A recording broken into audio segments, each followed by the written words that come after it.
Hi guys, I'm also an advocate of the girl from Zambia. If you're new to my YouTube channel, please subscribe so that each channel upload videos. You'll be not then what present a video. Sorry about the live stream. It wasn't picking up any signal. I hope you can join us on this one. Thank you so much for your patience. Dr. Mumba is already waiting. So if you can invite more people into the stream and share on your Facebook pages. It's addressing the Zambian. Can you hear me?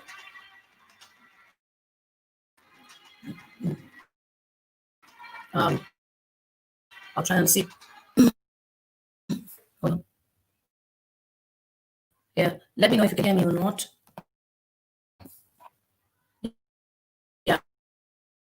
Yeah, because sometimes it takes time for something to test for some time. Thank you so much. If you are joining me, we are live here with Dr. Mumba. Keep on sharing until we reach our target number. I'll just be waiting for everyone to join in. Check the page if it's showing.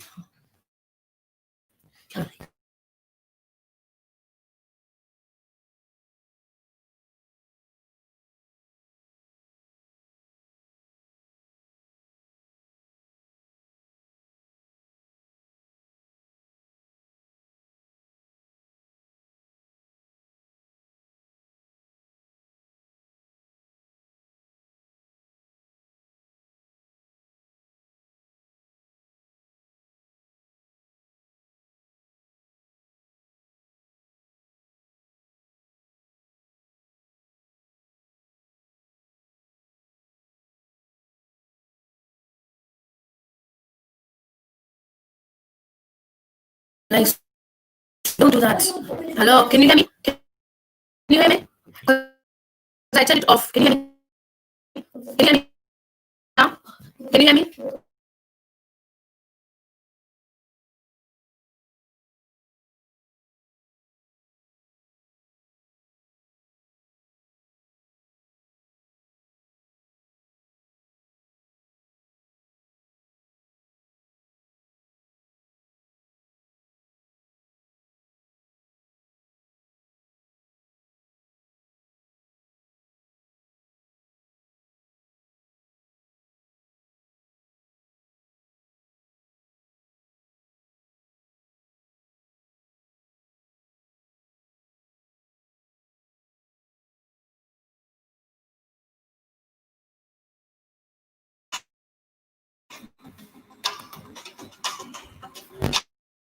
Can you hear me now? I'm trying to play some music as well. What volume?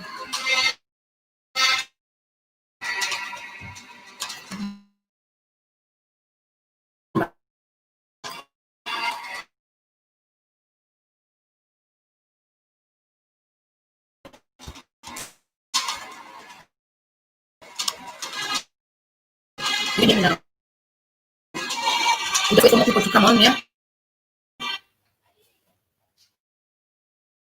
Yeah, we wanted to pick up first and not come on first. Thanks so much for joining us. We'll be waiting for Dr. Mumba to come on.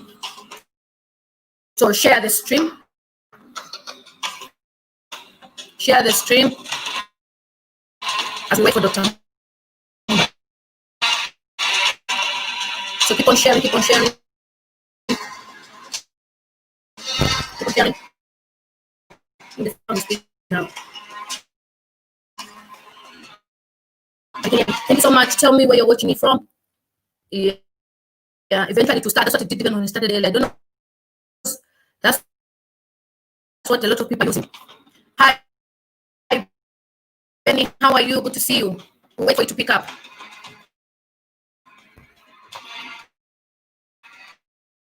Hi, Manasseh. Good to you. Sometimes it's good, sometimes it's not.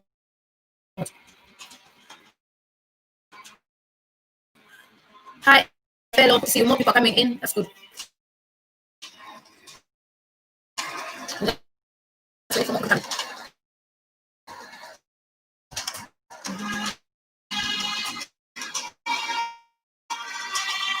Just 10 more people, then we can start. Yeah?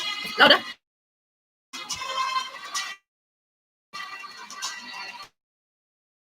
I think music. See if they will come soon. Let me bring in Analindi. Hello, Analindi, can you hear me? I can hear you, Lily. How are you? Oh? Oh, okay, because people are saying that they can't hear me. It's not clear because before Dr. Mumba comes on, I wanted to make sure that it's working. Okay, now I can hear you very clearly.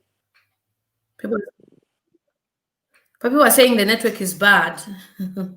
Are they? Maybe it's on their side. Let me check. That's what they're saying. So, okay. It's playing. Hey, Lily, how are you?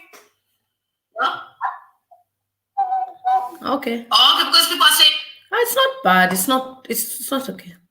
It's not okay. Okay. Maybe I'll move a bit back as well.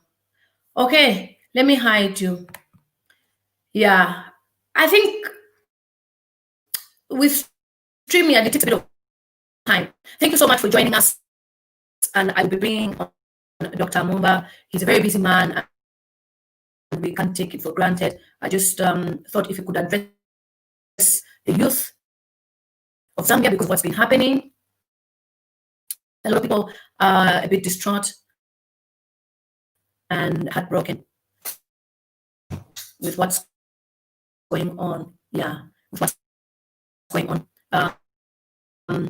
So if I could bring Dr. Mumba on, and then he just start with his message. Okay, I think it's clear. How are you, Dr. Mumba? Hey. How are you, Dr. Hey, Mumba? now you have come on. I couldn't hear you at all. Now I can hear you now. I'm doing great. Thank you so much. Thank you for having me. Thank you for agreeing to join us on this platform. Thank you. So I thought if you can just speak to the youth of Zambia, I'll give you the platform, the big screen, and then you can just carry on, and then I'll come back. I'll just be in the background. Yeah. Is that okay? Yeah, I would be glad if we could have an interactive session with them. I know that there are many questions. Yeah. So what I'll do, I'll give just a little introduction and introduce the subject. Yes. Then after that, they could come in with their questions. No problem. I'll start dropping the link as well. Okay. Let me allow you. Hello there. My name is Nevers Mumba, and I just want to thank everyone that has joined us in this program. I look forward to an engaging session. I'll make a few remarks, and then I'm going to wait for you to interact with me on some of the most concerning issues that you may have on your heart, and in relationship, more specifically, to the events that are happening in our country currently, and also the vision that we as Zambians would like to have together for a better country, for a more prosperous nation. And so I hope that this discussion will answer several questions that we might have.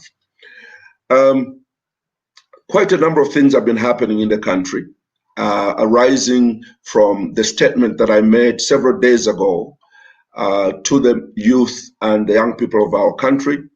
I targeted the group between 15 years and 35 years. Obviously, if you are beyond that, you're still welcome. But I've received quite a feedback on that statement, both from within the country and, of course, from outside the country with the diaspora. Some of the youth, for the first time, felt that I had insulted them for calling them cowards. But later on, they came back to say thank you for the inspiration. Thank you for creating an anxiety within us to create a future and a destiny for ourselves in as far as what kind of a country we would like to see.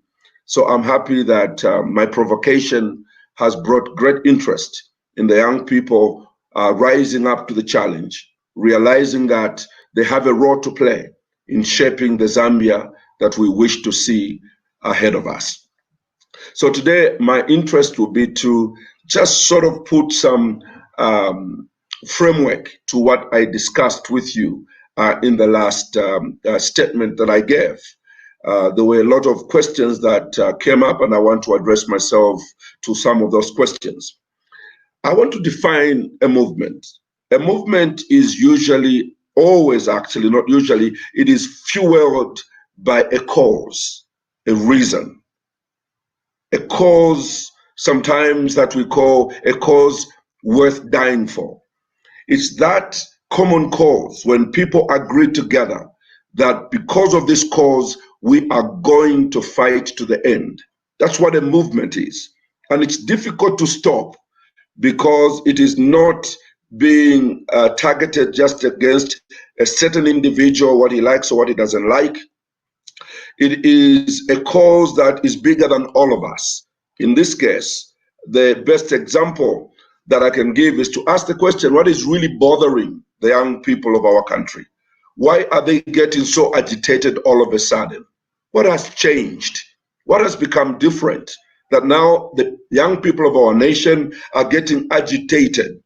And I think that it is important for our young people, all of us, to first of all define what the cause is. In the absence of being clear on what your concerns are and being unable to list them, it creates chaos and it does not bring progress, neither does it help the cause that you're hoping that you have. So it's important, first of all, to understand the cause. Second of all, define your cause. I'll give an example. In the United States right now, the cause in the United States is justice for the black man. In fact, they have now reduced it to a sentence and they're calling it Black Lives Matter. Once you get to that point, then all of you rally around that cause. It doesn't matter. It doesn't matter the kind of people that are involved in it, black or white, Tonga or Bemba. A cause goes beyond. It goes beyond color. It goes beyond anything that we have. I've lost picture. I don't know whether I'm still on. I had lost picture. I'm sorry. I hope I'm still on. That's okay. So the cause actually in the United States is that Black Lives Matter. And because of that, regardless of race, people are on the streets in the United States, peaceful demonstrations asking that justice be given to the black person. And so our situation in Zambia must be defined. What are we upset about? And so the Zambian youth are asking that we need to have our freedom to ask the necessary questions. We want our freedom to be able to challenge government on things that make us uncomfortable without being threatened. And therefore, what you are really looking for is freedom of expression. The reason why I'm supporting you in this cause is because freedom of expression is not just a right in the Zambian constitution. It was not given to us by the Zambian constitution. It was not given to us by politicians. It is actually a right that is given to us by God himself to freely express ourselves. It's not derived from the Zambian constitution. It is derived from God himself. Therefore, the Zambians are saying there are certain questions that we have, the young people are asking. And it is an ability to question government on matters that affect your destiny and that of our nation, the freedom of speech.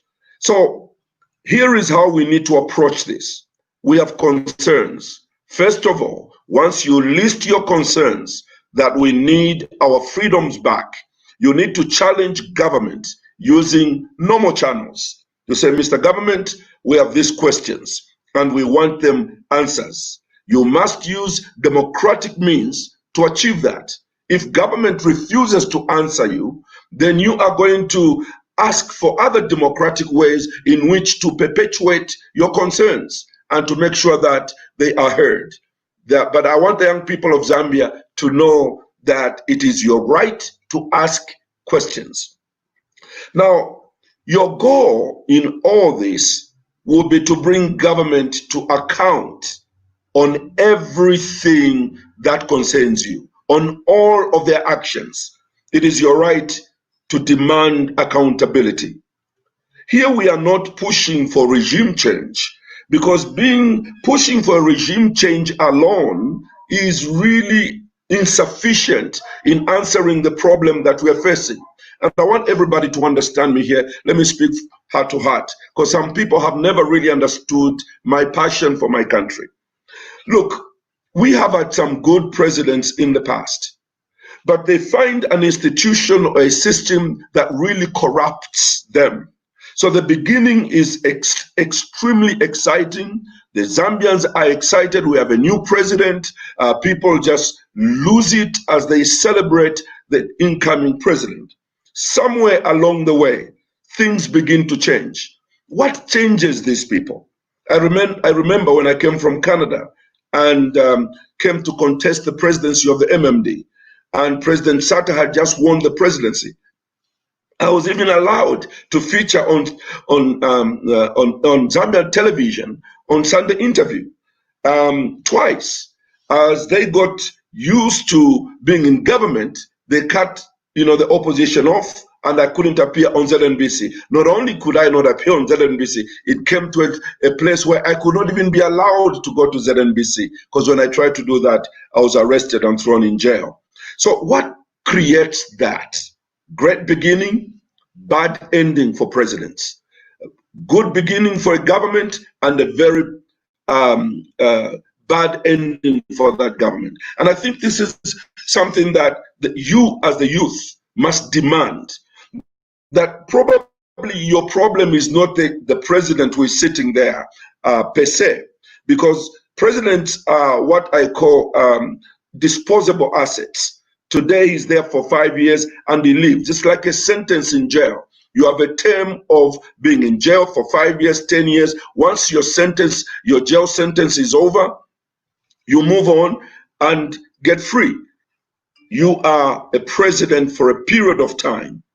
And after your time is over, you are through. So if your opposition was just against an individual president, the moment that president moves away, your relevance stops. My vision is to encourage the young people to look beyond that. There's something radically wrong with our systems of government. That people begin well, and somewhere along the way they become arrogant, they become insincere, they become corrupt, they stop listening to their people, they start doing things that are totally harmful to the people they govern. The question we must answer then is that what is that spirit, that demon that changes good people into bad people? Because the moment you change this government and put in another government, because you are demonstrating so viciously that you achieve that, you are going to replace that government by another government that may be even worse than the previous one. So I would like the young people to start by demanding answers in order to focus on changing the system that has made Africa remain stagnant, the system that has made Zambia not develop, because it does not create unity in the nation, neither does it create participation in national matters. Here is what I want to say. I want every young person to start to demand to see how much, for instance, the cause is you need to demand how much has been borrowed by our government. What was it spent on? What is the contract looking like? Because they say that the devil is in the detail.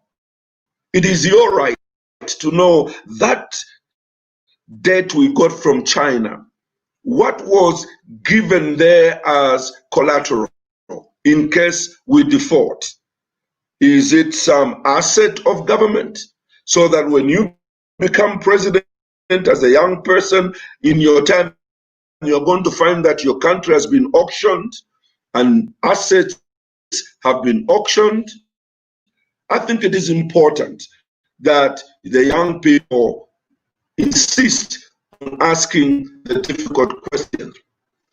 So I wanted to encourage you before you start to ask the questions. There are many questions that you have. The road contracts, the airports that have been constructed.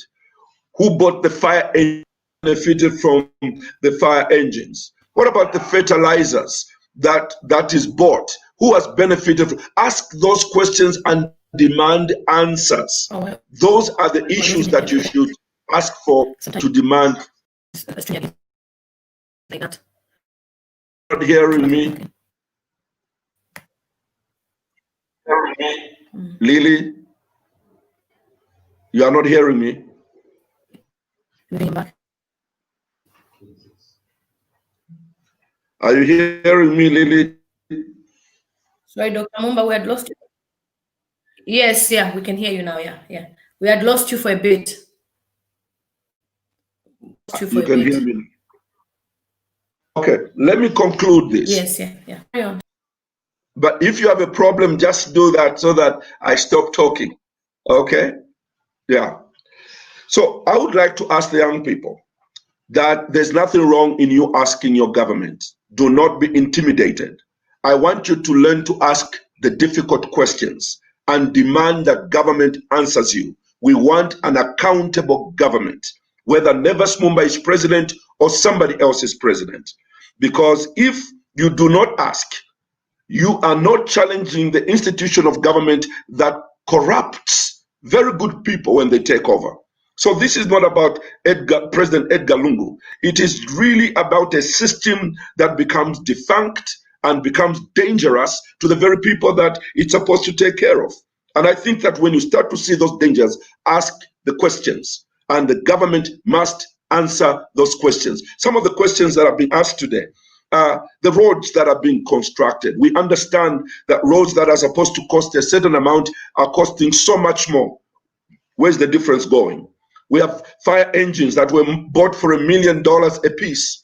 When inquiries were made, it was discovered that they were costing $250,000 a piece. The question the young people should ask, who took the $750,000 and what has been done to them? Are they in jail or are they not in jail? I think that is important for that to be asked. What about the ambulances that have brought such questions? Has somebody resolved that issue? Who is supplying fertilizer to our farmers? And how much are they doing it for? Well, who procures oil for Zambia? And how do they do it? Even when the fuel around the world was below $0 in cost, our oil, our fuel was still up. Why was it that way? Who was benefiting from that huge difference that existed during that time? These questions must be asked, because if you don't ask them and you shy away, that is when you come to discover that desperation comes when you want to solve a problem in a short time. Remember, the devil is in the detail. Here is what I want to advise all of our young people. If government does not answer your questions formally, it is at that point you should show to your government that you are impatient for the answers. You are impatient for the answers. The reason I'm saying what I'm saying is that we will never change Zambia, we will never change Africa if we don't call our government to account. And once you start to call your government to account, don't stop. Keep doing it until you get the answers. Keep doing it until you get the answers. And I want you to be loyal to the overall cause, to each other. And I know that something happened not too long ago. Beef Flow was accused of breaking that line. But I want you to know that as you get on this movement, you make mistakes. You differ on one or two things. These are birth pangs, and you're going to experience these things. Don't turn your backs against each other.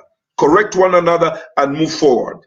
It is an established fact, even to Beef Flow, that next time he wants to do something, Once you are involved with others, let them know what you want to do. Let them know you're going to State House. Let them know you have written a letter so that they do not suspect you to be doing something contrary to the fight that you have before you. But I would like all of you to join hands together.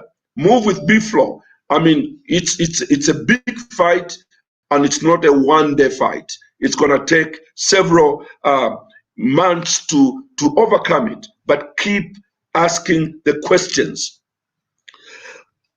And I think that this will help us to create a Zambia that can be in the lead. And the other thing I want to say is that be courageous during this time. Because some of you thought this was going to be easy. Be courageous. They shall resist you. Government shall resist you. They shall intimidate you. They shall arrest you. They shall imprison you. And some of you might lose your lives. You're saying, no, I'm not in this for this. Yeah, there's no cause that is free and cheap. As long as you're standing on the right principle. And I'm not encouraging any one of the young people to go rogue, to be violent. That does not even appear in my vocabulary. I am tough on what I believe, but you'll never hear me utter a word of violence. But for the cause that I carry, I am ready to pay the highest price. But violence is not part of it. And I do not expect any one of our young people to go the violent route. There are rules that are set. We have a constitution that we follow. We have regulations that we follow as a country. And we respect our own constitution. It is only government that I'm speaking to. You've got to be open to the Zambian people and the youth to carry out what they want to carry out within the confines of the law. Let me talk about something that is intimidating the government very much and unsettling them. The word protest. They think that protest means violence or getting out of hand. Absolutely not. A protest is basically saying, I don't agree. That's what a protest is. I don't agree. And in the home, when a wife doesn't agree, she even looks somewhere else. It doesn't mean that she's against the institution of marriage. She just saying on that fact, she doesn't agree. Sometimes she would drive to her in-laws to go and report her husband.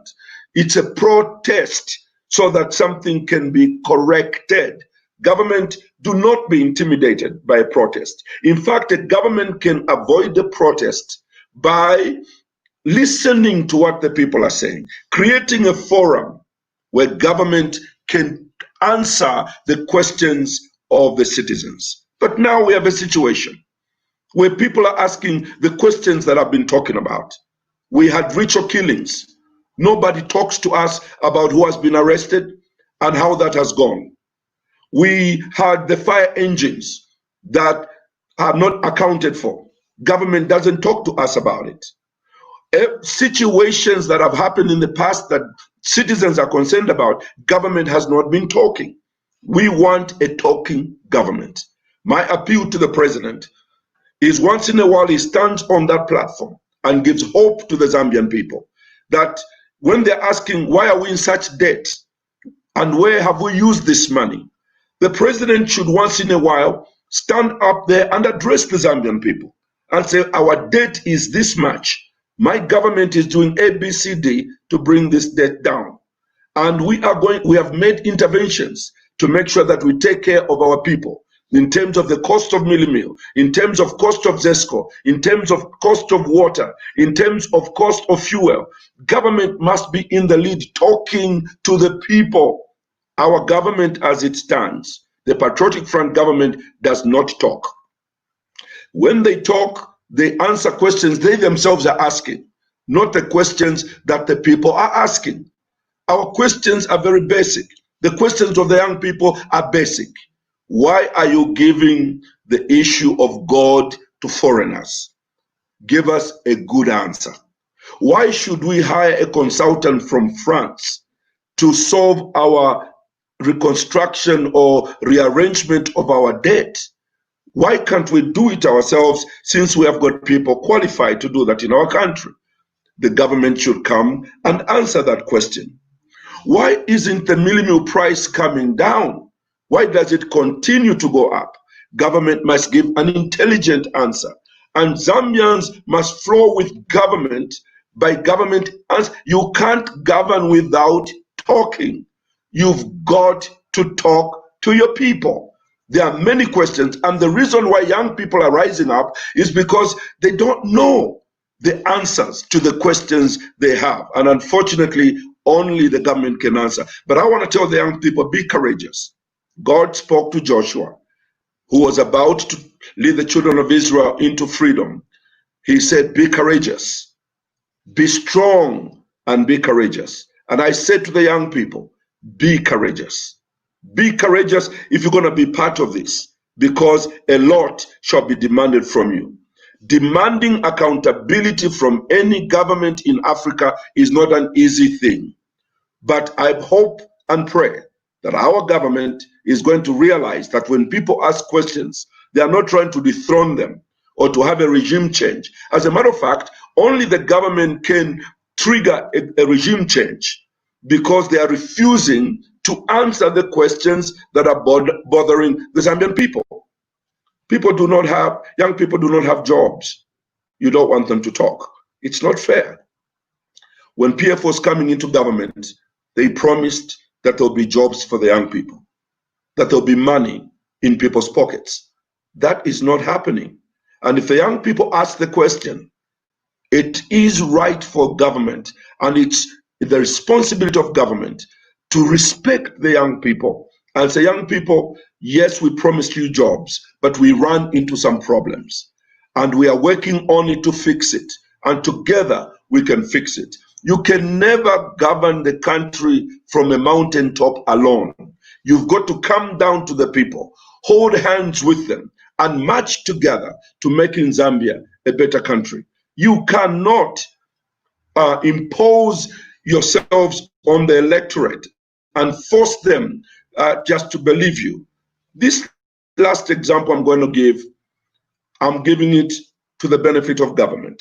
And after this, I'm going to ask the young people to ask me questions and let's have a conversation. The issue happening in the United States is an amazing example of a government that believes that they can impose their will on the citizen. When George Floyd died in the United States, and I've said this before, George Floyd is not the first black person to be killed by white policemen. Why is it then that George's death has become a global effect? And he didn't do this. Life has what is called seasons. This is a totally different season. And I do not think some governments understand this. They think it's the old season pre-COVID-19. This is now going to post-COVID-19. These are two different worlds. And people are more agitated. So the black people of America realize that this is too much. This is it. No more deaths from white cops against the black people. And they coined Black Lives Matter and began the protests. President Trump decided to threaten the protesters by saying he's going to send the army on the streets to enforce the police. And that's what a lot of political leaders think, even in Zambia. When people try to air their views, the president or those in government immediately say, Mr. Kanganja, the IG, please be on standby. Honorable Kampiongo, be on standby. I read today one of the members of parliament from the Patriotic Front saying, anyone who protests, the police must break their bones. I almost wept. We have passed that stage as a nation. We have passed it. And please don't take us back there. We are more civilized than that. President Trump tried to stop this protest until he realized his own policemen had decided they were going to go with the people to find a solution to this injustice. The army commanders the generals decided to air their views and say there's a legitimate cause on the streets. We are not going to go there. And there comes a time, therefore, because the politicians only have force of the police and the army. They don't have anything else. And I want them to have confidence in God, not in the police or in the army. You don't govern by those two instruments. You govern by winning the hearts of the people you lead. Let them hear what you're saying. Let them stand with you as leaders. But the moment you unleash the police, unleash the army on the citizens, you are not solving a problem. America has learned the hard lesson. Today, we have noticed that President Trump has backed out because the police and the army have decided that they are going to work with the people until justice is found for the black man. May I say today to Zambia, let's not go back to a military state at any given time. These are our young people. These are our children who are asking us questions. Let's answer their questions. These are our own children.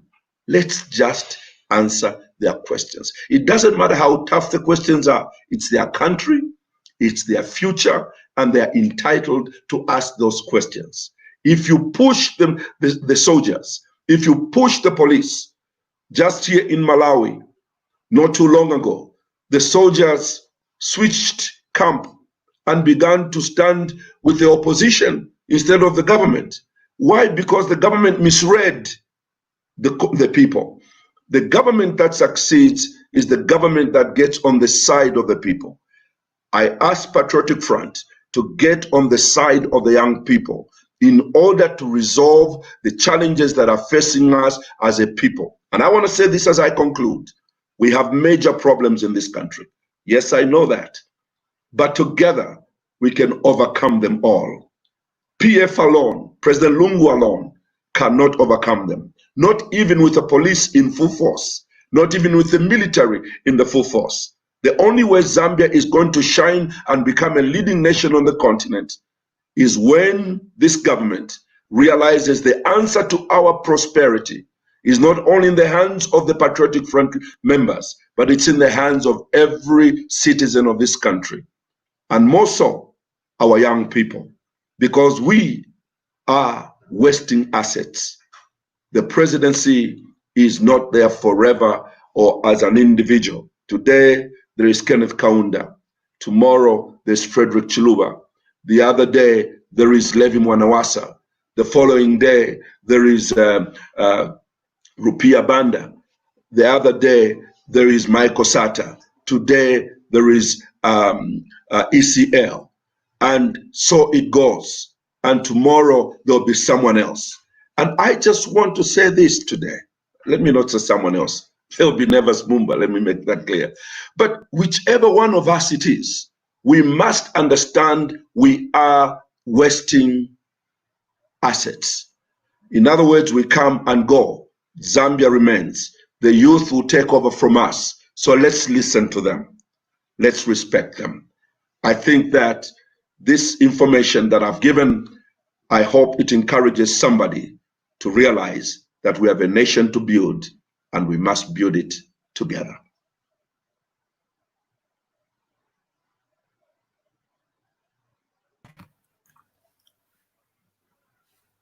Okay.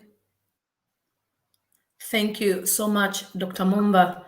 I'm sure the message is clear. I have so many people waiting for you that want to ask questions. So straight, I'll bring in ES to ask you a question.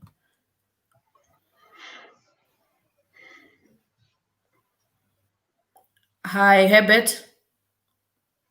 Are you here now? Yeah.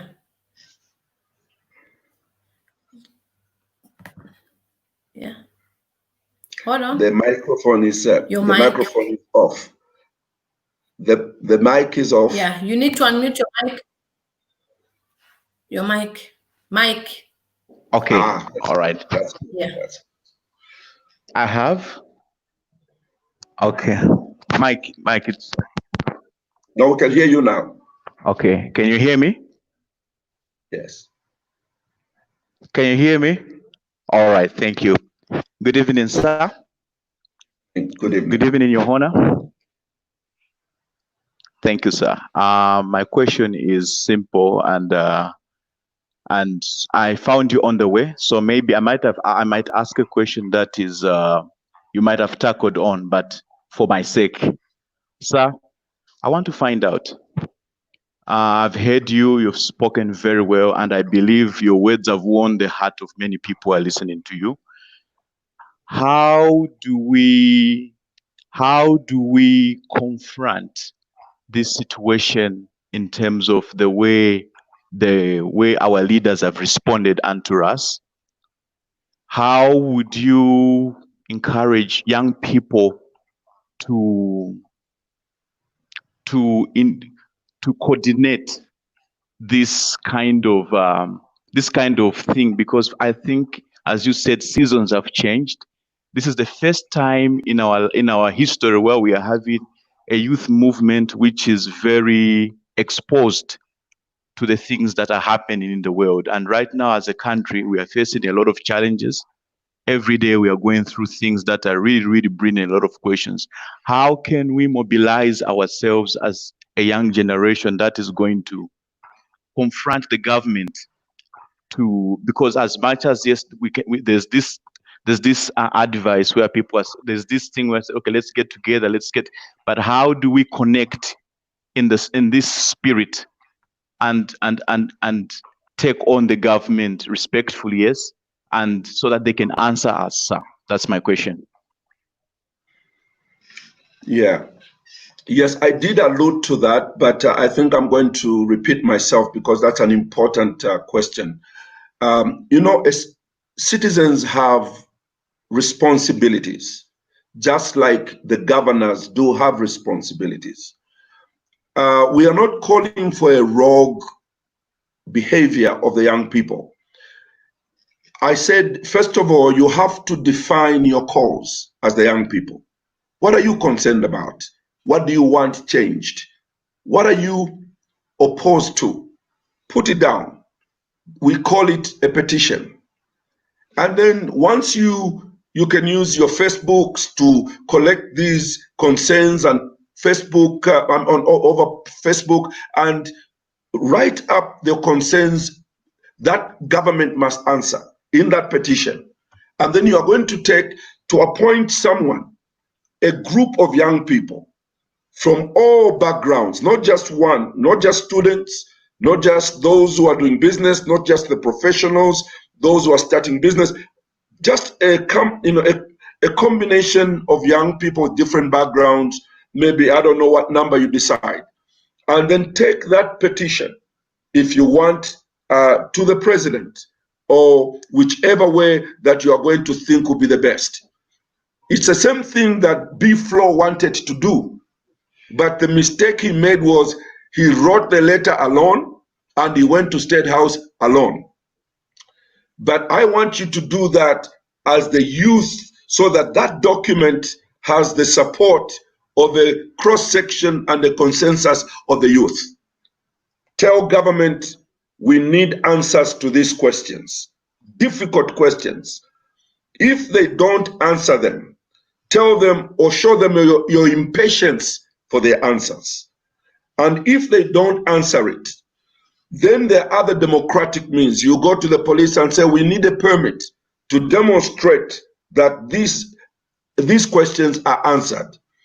The police may refuse. Stay at the police station until the police give you the framework within which you can protest. And they provide the security that no violence takes place. Now you are behaving like responsible citizens. So you are not going after the neck of the government so that you have conflict. You are just saying we have questions and we want them answered. And government cannot refuse to answer those questions. It's their responsibility to answer those questions. So my advice is that using your Facebook platforms, exchange notes across, including the diaspora, local Zambians, and say these are the answers, the questions we want. And then appoint amongst yourselves those that can take that petition and give them a time frame. Please, within so many days, give us an answer. And if they don't, then raise your voice. Give us an answer. If they don't, then raise your voice. Give us an answer. If they don't, then you start to shout so that they can hear you. And that's just the way life is. But if you stay quiet, no question will be answered. Thank you, sir. Thank you, sir. You're welcome. Okay. Okay. Sorry.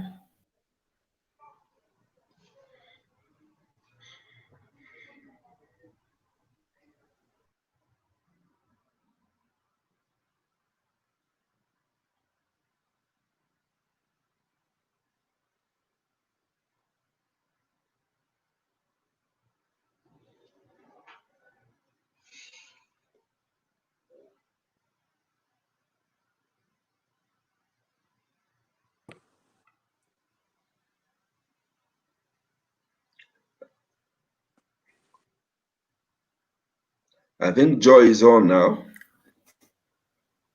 Yeah, Joy, you can ask. So anyone, when I click your name, as long as you're live, you just ask your question so that at least the stream is just 2 people and it's not crowded. Yeah.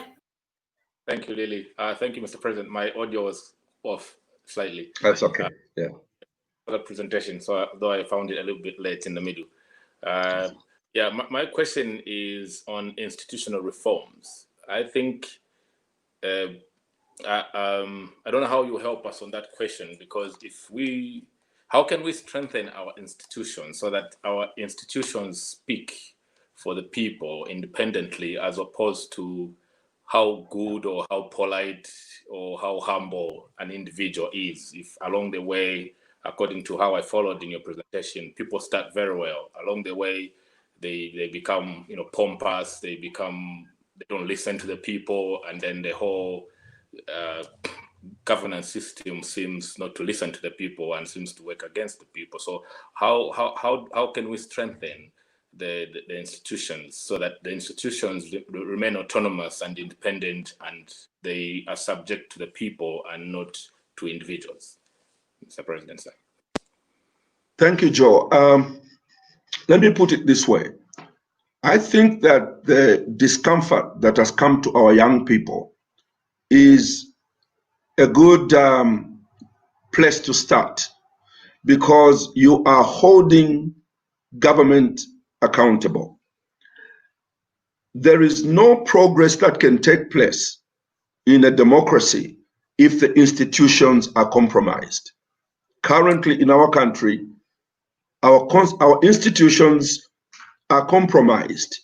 Therefore, even if you put a good president in place, you have to really, the first thing he has to do, God helping me becoming president, the first thing I want to fix are the institutions. They have to have their own integrity. The judiciary must send to prison the guilty one, not the one that the politicians have decided he goes to jail. So the integrity of the judiciary is key in many things, including in the fight against corruption. And so the integrity of parliament, for instance, is also significant. The integrity of the executive is imperative. But the best way to start this process is the way that the young people in Zambia seem to be going. They are starting to get uncomfortable because they are realizing that the systems of government, the institutions of government are not answering their questions. For instance, when you want to know why they want to bring a consultant to restructure our debt at the cost of $5 million, as a young person, who do you ask? You ask government, and some of us as politicians, sometimes if we ask, the answer that comes from our colleagues in power is that you are just a finished politician, you are just jealous, you are bitter. So they don't even address themselves to the question you're asking.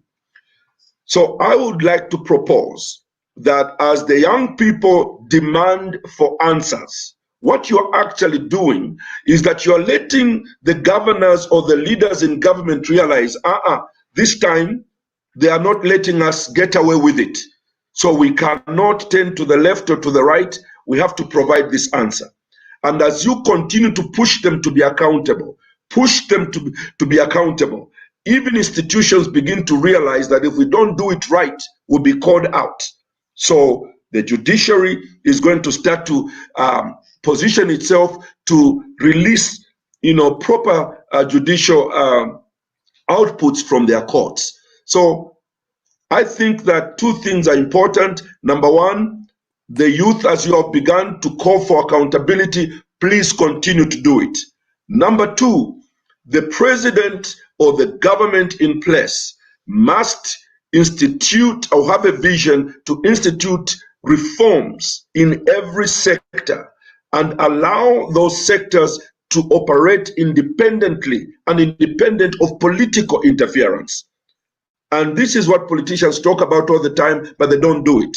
But I would do it becoming president. It's one of the first things I'm going to do is to present the integrity of institutions, because then we can become respected by the international community.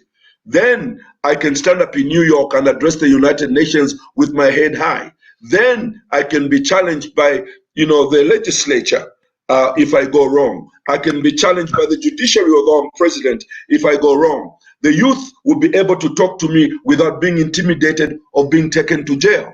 Then that is a working society where people can question each other, and the three pillars of government can check on each other without one of them intimidating the others. We must get there.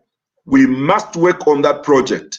Without that balance and without the integrity of institutions, I do not think that we stand a chance to develop. Your question is very, very important, and we must ensure institutions are given autonomy to operate and the freedom to sort of decide what they do without interference of politicians. Thank you, Mr. President.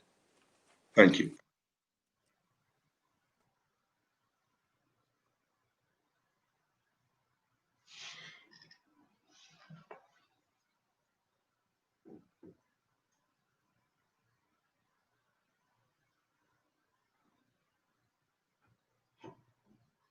There's Jeff. Hi, Jeff. Hi, good evening, Mr. President. Good evening, good evening. Oh, your microphone is gone. Ah, that's good. Okay, so my question is really simple because I'm within Zambia, so I'm really experiencing this at all, the whole thing. Mr. President, do you feel or do you think we are at this level because we've elected an experienced leadership, or is it because what has really brought us here to where we are? Why are things are so bad in politics as well as in leadership? Is it because we've elected leaders who are unexperienced? Thank you. I think what is important for us to understand is what I said in the introductory remarks, that we need to target the institution of government itself, the way we govern ourselves, the instrument of government, the integrity of government. The institutions are broken down. They are the institutions that size up a president. If a president wants to be more powerful than he should be, institutions should knock him down into place.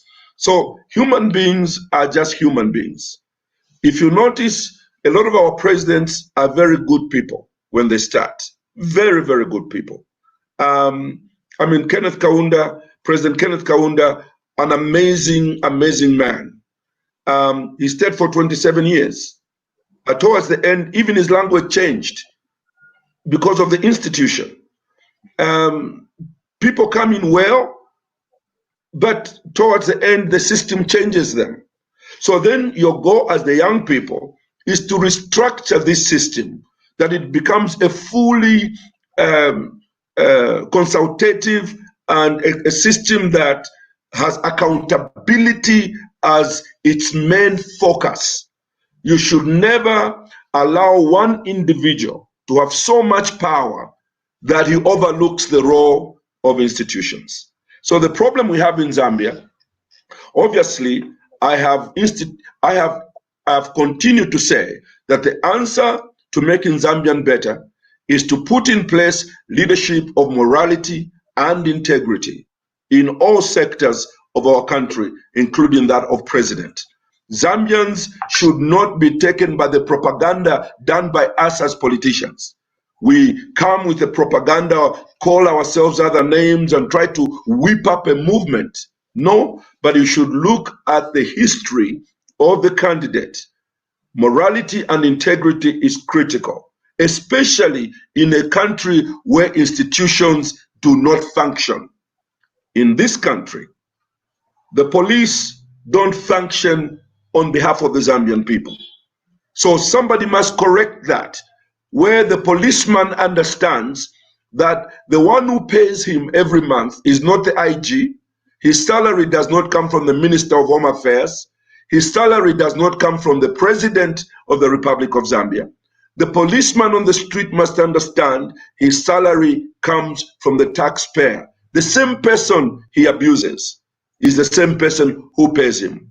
So the moment these institutions begin to understand where the powers lie and the fact that institutions must operate without the interference, then Zambia will start to get back on track. So to answer your question, it's not necessarily that the leaders are all bad. I think that the institutions are broken down in our country, and we must do whatever we can to rebuild our institutions, and the best way for them to be rebuilt is by the young people starting to demand accountability from the leaders. Thank you so much. Thank you. Thank you very much. Thank you. Thank you, Jeff.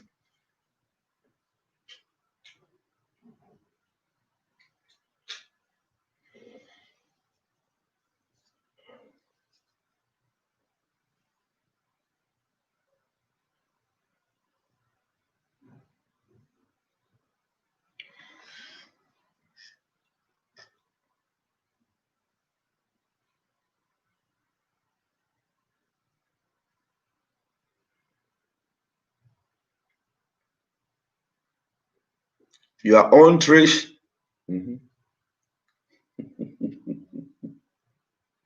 She's running away. She's running away. Oh no, the sound is not coming. I don't know why. No, the sound is not coming.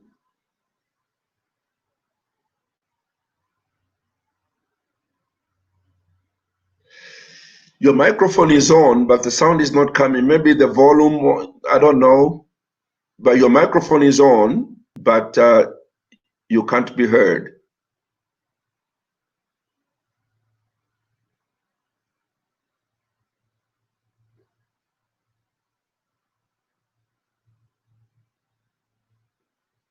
No.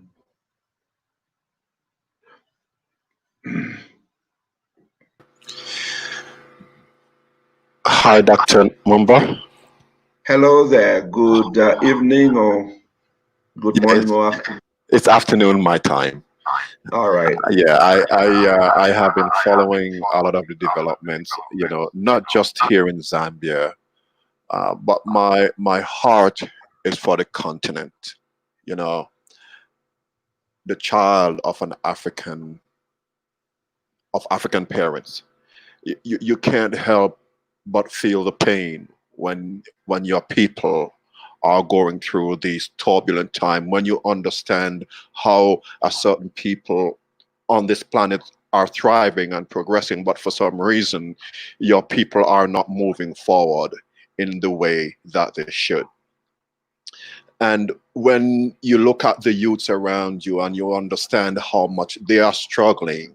I was once a young man, but I was in a position where I could have taken advantage of the opportunities around me to progress. And that's the way it should be for every young man and every young woman, because we are living in a time where so many things are possible. I mean, when we look at how the world has evolved from, the tilling the land with cutlass and hose, to now you have machinery, which reduce, the time and the cost, to produce things. But you hear the cry of the people, you hear the cry of the youths, and how do you turn a blind eye? I just don't. I mean, for me, I'm still dealing with wrapping that around, my brain, especially when it comes to our people. And it really pains me when I see, in the US, the majority, of course, and this is not being racist in any way, because I look at every human being as one thing, human. We are all blood, and blood runs one color. But to know that our people are struggling, it's okay to say, okay, to look at someone who is not black, a different ethnicity, and say, well, they truly don't understand because they're not one of us. But what's even worse is when our own people deny our own people the opportunity to progress. The pain of the youths, it's resoundingly loud. It's so clear. As someone who is in a position to influence and convey a message in a different way than the youths can, because they have questions, they don't understand. You have been in a position where you understand so much of the policies and the procedures, the systems. My question to you is this. Well, let me say this. The youths will not be able to do this alone. They need all the support that they can get. And it's something that I mentioned earlier. They need to go home, speak to their parents, tell them about their struggles, tell them about their challenges. As someone who can work in their favor, how are you using, or how are you going to use your position to help solidify their cry, to get that out? I'm sorry I'm breaking up, because honestly, it's really painful. I mean, when people get to this place, and you can see it in the US, when people get to this place of lashing out, it's a pain. It's hurting. And to know that the leaders who are supposed to listen, have an open ear, are threatening them, with silence and whatever their power, whatever position they are in, that they're supposed to use for the benefit of the people, rather trying to shut them and silence them, because for some reason that cry doesn't matter. It's really painful. I mean, I understand why some people resort to violence, but it's not going to get us where we need to. I mean, it might, but it's not the best approach. But you can't help but understand the anguish and the pain, of the youths. I mean, I'm not in my 60s. I mean, I can look forward to many years in my life, but when you think of the 20-year-old guy who complete university, or that 30-year-old man or woman with their family that they're struggling to feed, I mean, how could a government turn a blind eye to this cry? I mean, how could you look and see another ethnicity is thriving within their midst, but they're struggling to feed and take care of themselves? I mean, how could a government turn a blind eye on its people? Yeah, I hear you, Ricardo. I hear you. I feel your pain, and I share it. Our fathers that went before us felt that way and decided to make a difference. They put everything aside until they brought the freedoms that we now enjoy. Today, it's our own brothers and sisters in leadership with the same color of skin, but power is colorless. Power in the hands of a white man and power in the hands of a black man is still power. And if it took our fathers to fight a vigilant fight in order to get freedom, nothing less is expected from our young generation. I am more confident at this time that the nature of the war, I mean, the battle the young people are fighting is a winnable one. And I think this is only going to last for a short time. We shall overcome. I will solidly stand with my little contribution with the young generation to speak from my level, like you have said, and speak. I have spoken ever since I was young for the masses, and I've been in jail several times for that. And jail doesn't scare me anymore, and I hope it doesn't scare the young people either. But here is where my encouragement comes from. For the first time in a long time in our country, this fight is being fought by the enlightened youth, university graduates, young people that have gone to university, they have studied, they have no jobs, their pain is real. I gave the story not too long ago of a young man I found on the streets, a university graduate who was selling tomato and onion. As I rode up my window after talking to him, I couldn't resist shedding a tear just like you do. I cried.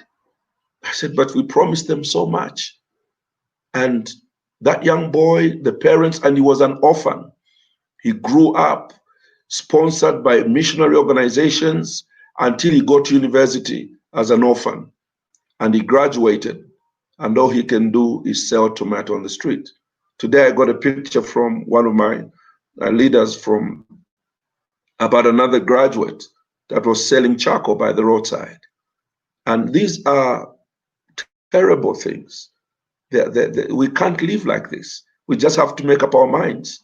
So the point I want to make is that I'm more encouraged this time because it's the graduates that are fighting. They read, they understand issues, they understand what's happening globally.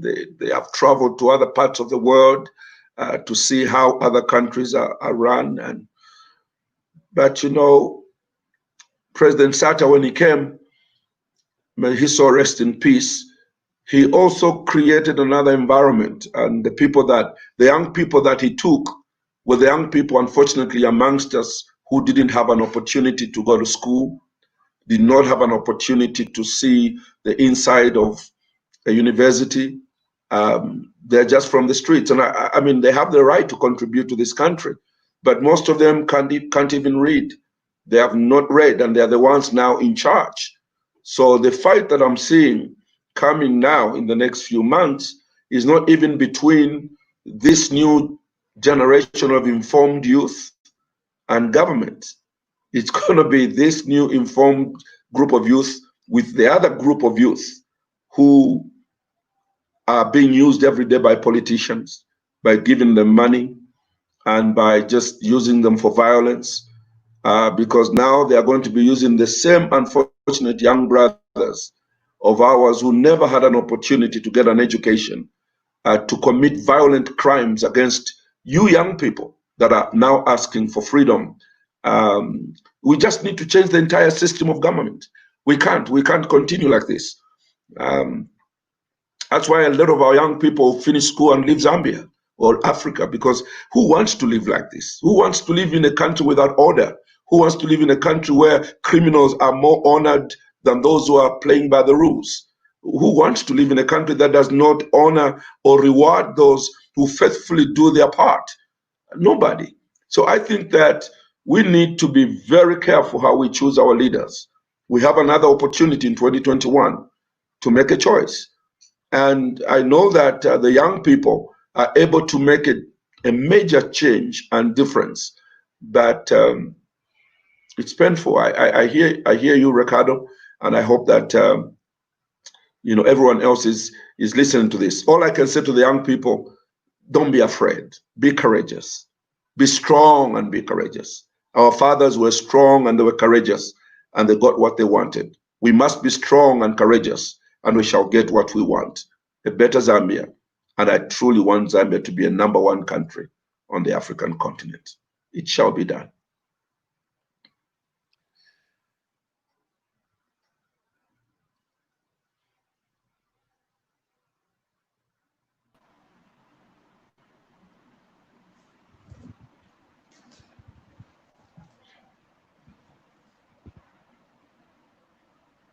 Hello, my brother there. Hello, how are you, doctor? I'm fine. How are you doing? I'm doing well. Thank you so much. I hope you're well. Yeah, I'm well. I just want to thank you for your braveness. I know it's not easy for you to come to this forum, because I know after this forum, some people, they will be saying, doctor is inciting the youth now. That one, but your advice is very good. You are not a coward, man, and I appreciate for your braveness. What I want to talk to you as a opposition to the government is, you know, if in a house there's a problem, you have Godoni Kapamera, you cannot start talking of going to Hungry Lion. You should think of how to eat this Kapamera and the Chihuahua in the garden. So here the case is brewing. So as a opposition, I think you are the only one who has spoken in public. I don't know what your member of parliament are doing. Are they trying to advise the fellow member of parliament? Guys, this is it's not a joke now. We are now in a battlefield.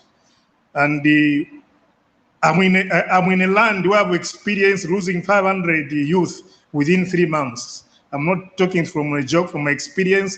I've seen youth try until the youth, they own what they want that are given the government.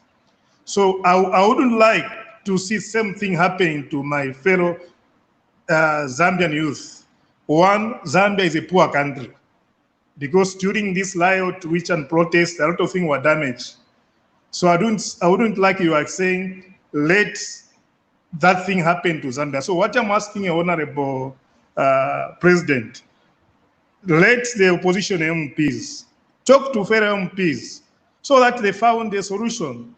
And I think there will be evidence from the youth. If the MPs from opposition, they said, no, even as we tried, but they said no, because if you're in the parliament, you discuss. So we are asking, the youth are asking you to go and voice, talk to them. They've asked for the protest, which I'm told, the information I received, I'm told they might not have the protest. So I'm asking, as the president for the opposition, to talk to your fellow people to avoid problem. Because like you are saying, each thing has got season. The season which is there is people not to go for guns, but to talk and protest in the street, then get what you want. On the youth, please get what our father, Dr. Mumba, said.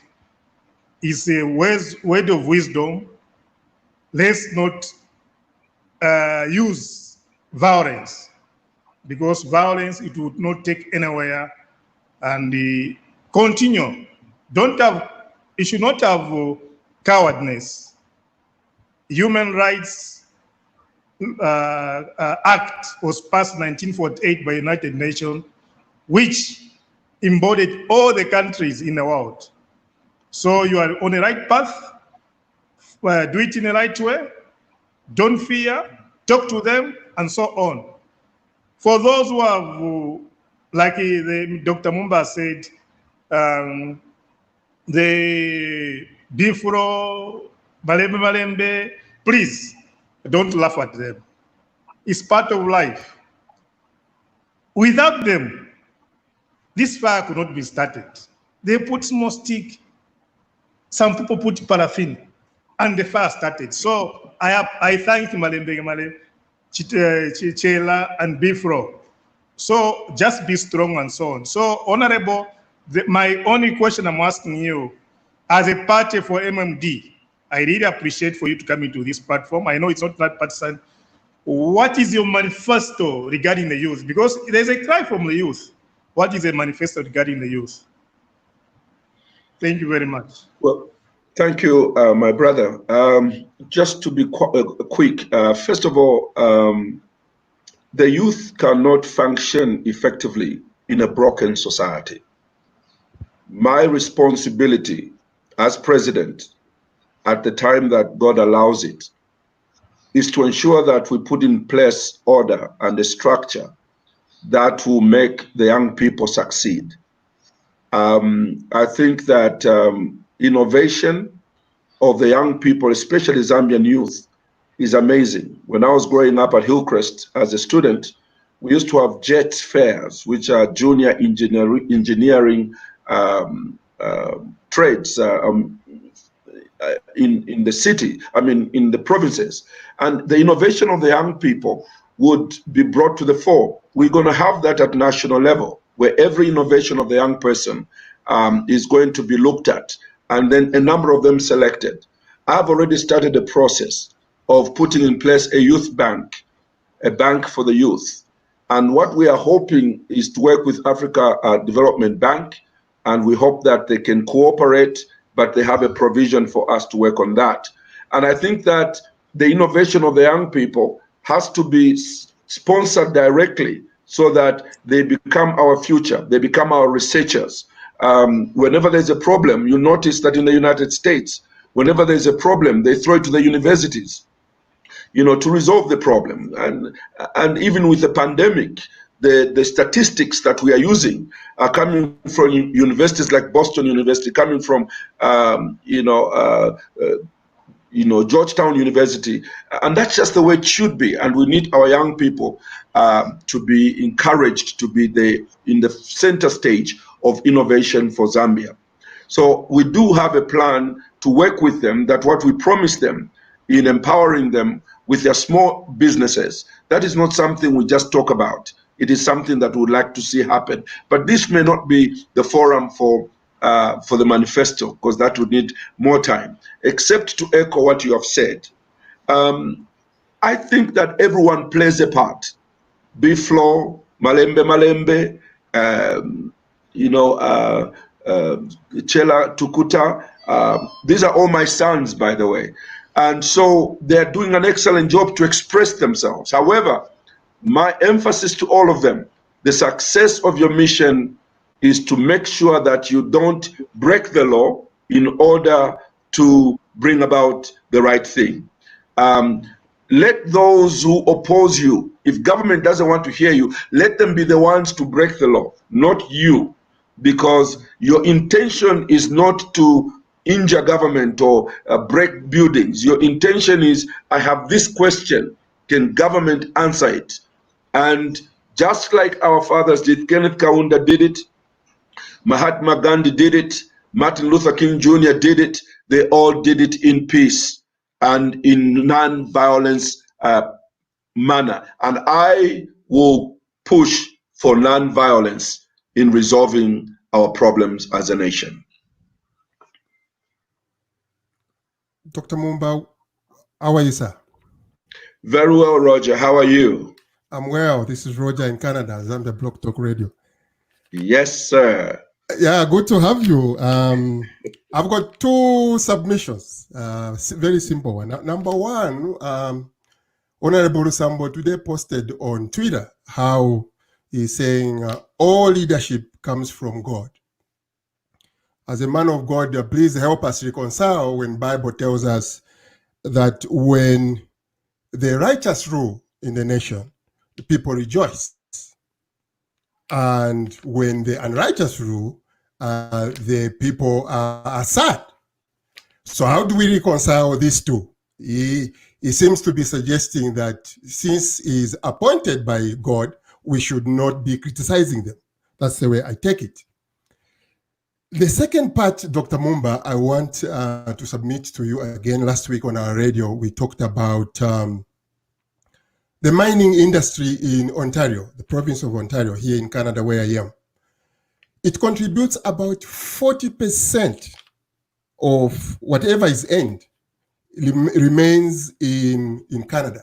40%, it remains in Ontario province.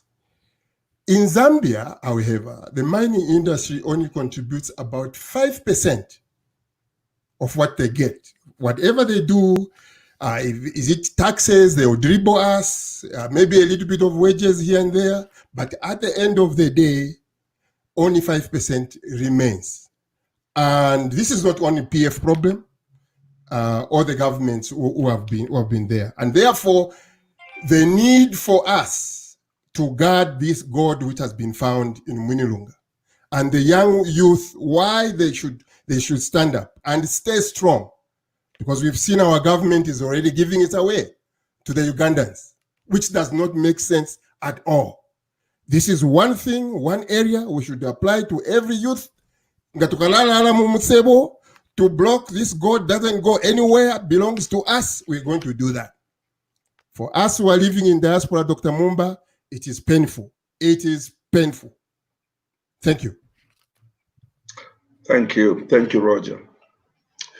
Let me start with the second question. I think that it's, I'm encouraged by the young people. It's incumbent upon every young person to make a resolve.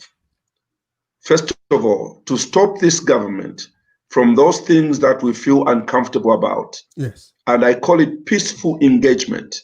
What I mean by peaceful engagement is that peaceful engagement is just as potent as anything else. Some people think violence works better. I think that the opposite is true. Mahatma Gandhi won it better than anybody else. Martin Luther King Jr. could not be resisted. Because in other words, he said, if I perish, I perish. And he did perish. And Obama, a black man, became president because somebody, laid down his life for the black man to also be heard. So talking about the copper and the gold, it's a very unfortunate development in our country. All I can say is that our country is broken and it needs to be rebuilt. So what the youth are doing, especially these youth that can read, that can study, that can contrast what's happening in Zambia and what's happening in Ontario, Canada, and asking the questions, how come Ontario keeps 40% and Zambia keeps 5%? It's this generation that is going to get our country out of this bondage. That's why I'm saying, fear not, be strong and be courageous. There's no need for violence. And so, ask the questions. If they can't answer them, raise your voice. If they can't hear you, raise it again. If they can't hear you, raise it until government listens. But at this time, I want to call on all young people to peacefully engage government at any level so that they don't give this God to foreigners. Let's be agreed about that. Yes. Let's say if we perish, we perish. We perish. But this God will not be given to foreigners. Let's all agree, the diaspora, the Zambian youth, let's tell this government it's not going to happen. We'll get in buses, go to Minilunga, and lie and sleep on our God. So that if the God will be given away, let us be given away together with the God. We got to do something to make a statement, peacefully, without violence. Point number one. Point number two, the first question that you asked about Honorable Lusambo saying that all leadership comes from God. I won't say much about that except to remind him and remind all of us that the Bible is clear. If you read the whole book from the book of First Kings all the way down, there's always a bad king. There were always a bad king and a good king. And God does not hide. He says, and Ahab was a bad king, an evil king. And then there came David. He was a good king. So that in itself tells you that there are good kings and bad kings. The authority of leadership, the presidency, the throne of kingship is of God. A human being can occupy it who is evil, and God will punish that leader because he is abusing the sanctity of that authority. That's why the Bible says, when the righteous rule or when the righteous govern, people rejoice. But when the unrighteous govern, people mourn. Right there, your answer lies, Roger. That the Lord says there is a time when the unrighteous will rule and people will be mourning all over, crying and complaining and weeping. But when the righteous rule, people rejoice. So that answers your question. There's righteous leadership and unrighteous leadership. But the throne, the presidency, and the throne of a king is established by God. I hope that helps. Thank you, Dr.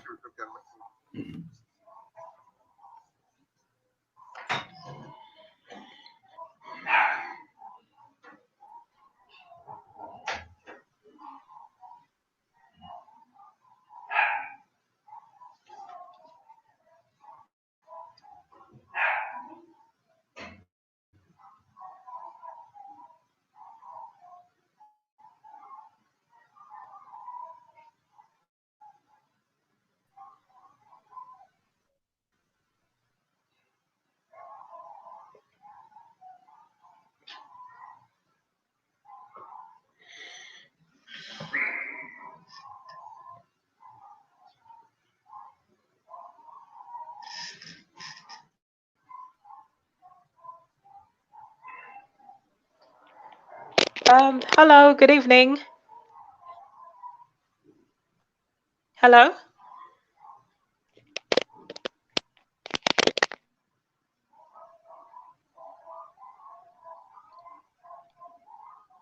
Hello?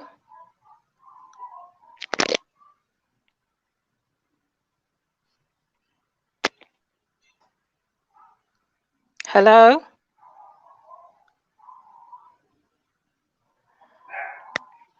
Hi, I'm not sure I can be heard. Speak. Hello? Yeah, you can be heard. Hi. Just speak. Ah, okay, sorry. Yes. Good evening. I just Yeah, wanted just to speak. When you come on, just speak. When you come on, just speak. Okay. Yeah.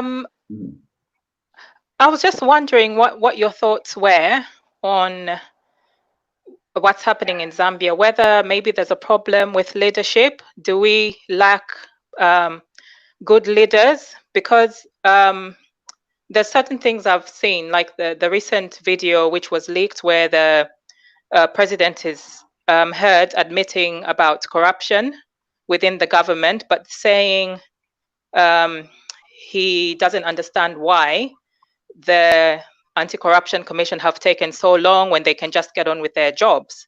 But if people seem to be reluctant and there seems to be a problem with the corruption culture where someone who's assigned to be dealing with corruption are not actually doing their work, isn't that really connected with leadership? Because where there's a good leader and people respect them, then they will do their job. I was just wondering what your thoughts were on that one. Thank you. Thank you, Mercy. Obviously, like the Americans say, the back ends at the desk of the president. The Director General of the Anti-Corruption Commission is an appointed person, and he's under the authority of the presidency. And therefore, the president has every right to remove any officer who is not performing, or to recommend for their removal if it's a constitutional office that needs to be taken back to Parliament. But I think that the problem we have in Africa is a common problem. It's not just in Zambia. It's such that these bodies like anti-corruption, the police, sometimes the judiciary,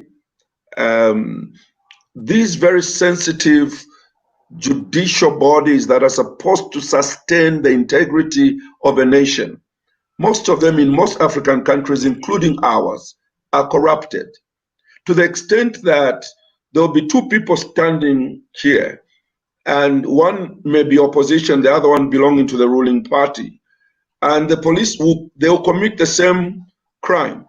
The police will come and arrest the opposition person and leave somebody who is in the ruling party because they're afraid that if they arrest that one, they might lose their job. That is what I want to change, God helping us to run government. I just really want, for the first time, Zambians to enjoy their country to the extent that even if you are part of the ruling party or you are not part of the ruling party, the rights that belong to all Zambians must be allowed to flow amongst all Zambians. There should not be a more privileged group than the other, based on political affiliation, not even on race, not even on tribe. We talk all this talk, but we don't do it. So to answer your question, I think that we have a fractured system on the African continent. In Zambia, our system is fractured.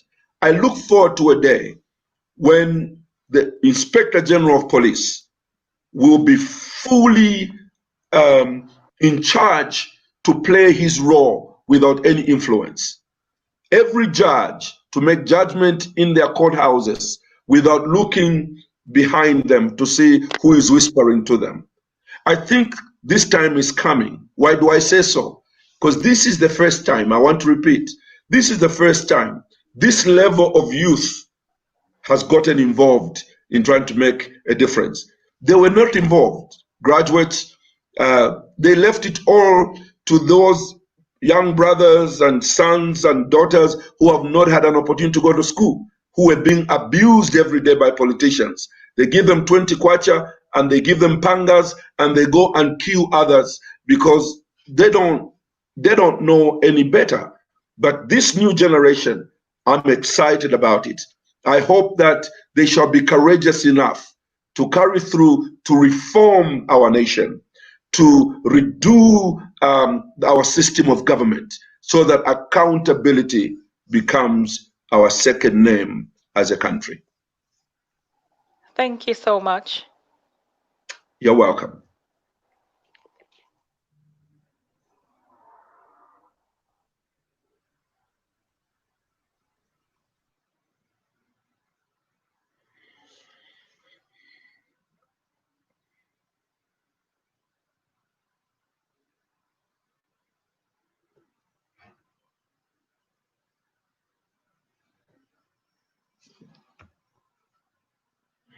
Oh, I didn't know.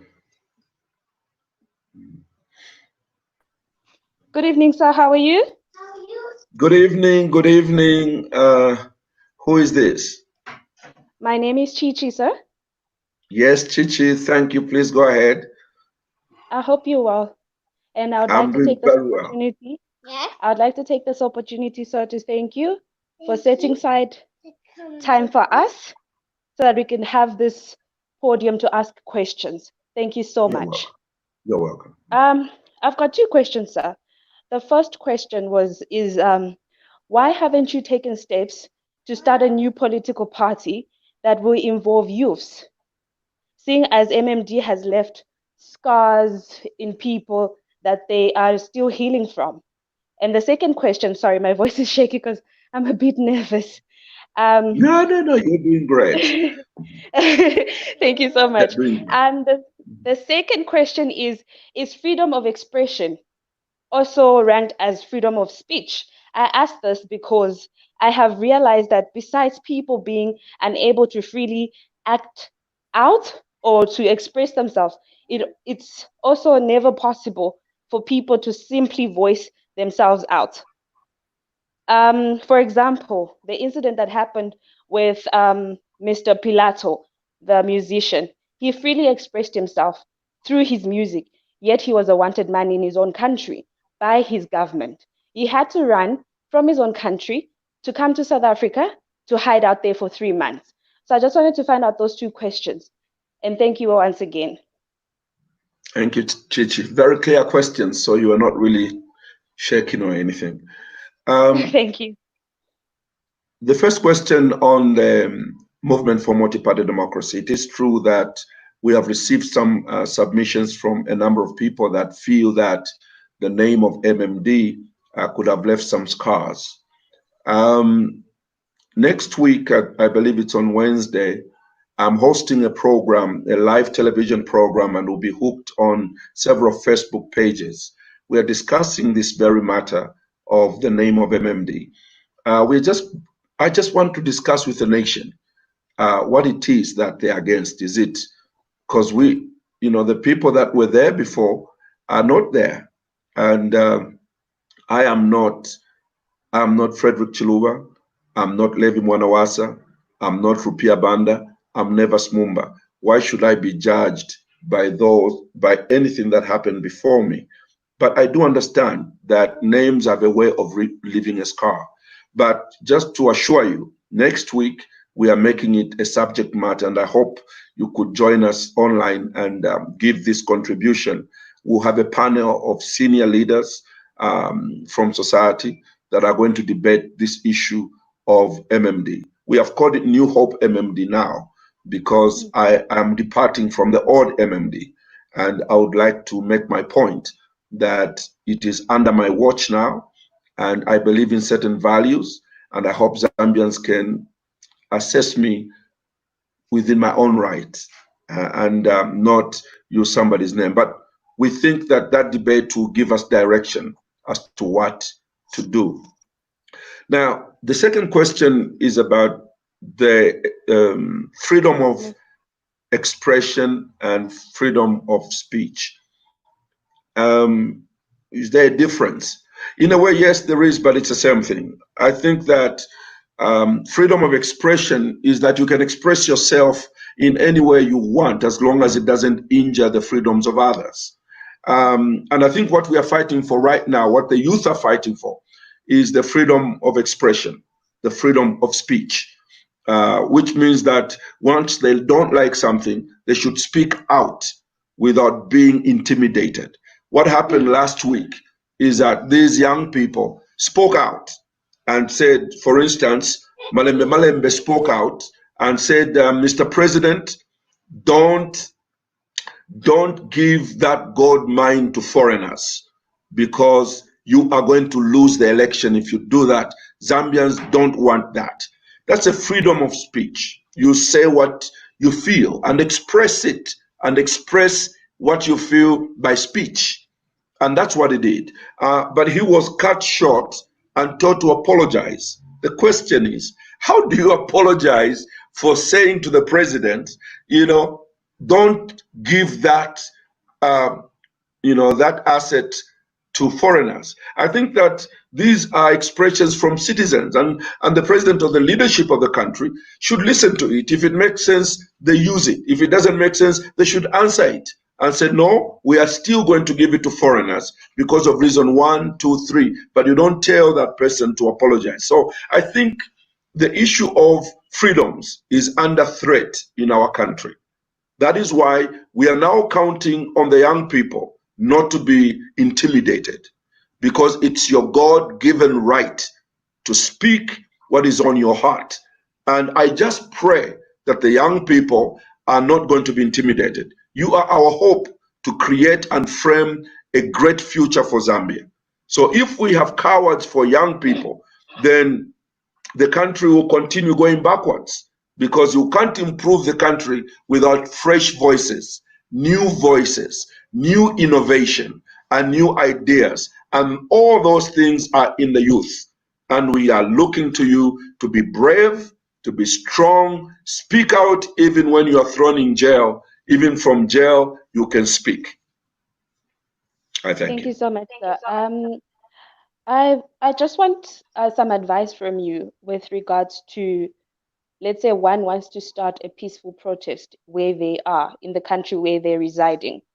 What advice would you give the person on what steps can the person take in going on about that, in organizing a peaceful protest? Because yesterday we had the discussion with Mama Lily, and I suggested that all of us, we must not just leave it up to the youth that are in Zambia to fight. We must also do something on our part, meaning we can organize peaceful protest from a certain area to the Zambian embassy. What advice can you give me? And then another question is, if one wants to start a political party, what do they need to start one? Mm-hmm. All right. The first question, how do you join in this? First of all, like I said in my introductory remarks, the first thing you'll need to do is to define your mission, to define your grievance. And we call it in Bible terms to have a cause. And once you establish that cause, then you look around for those who share in that grievance, in that cause.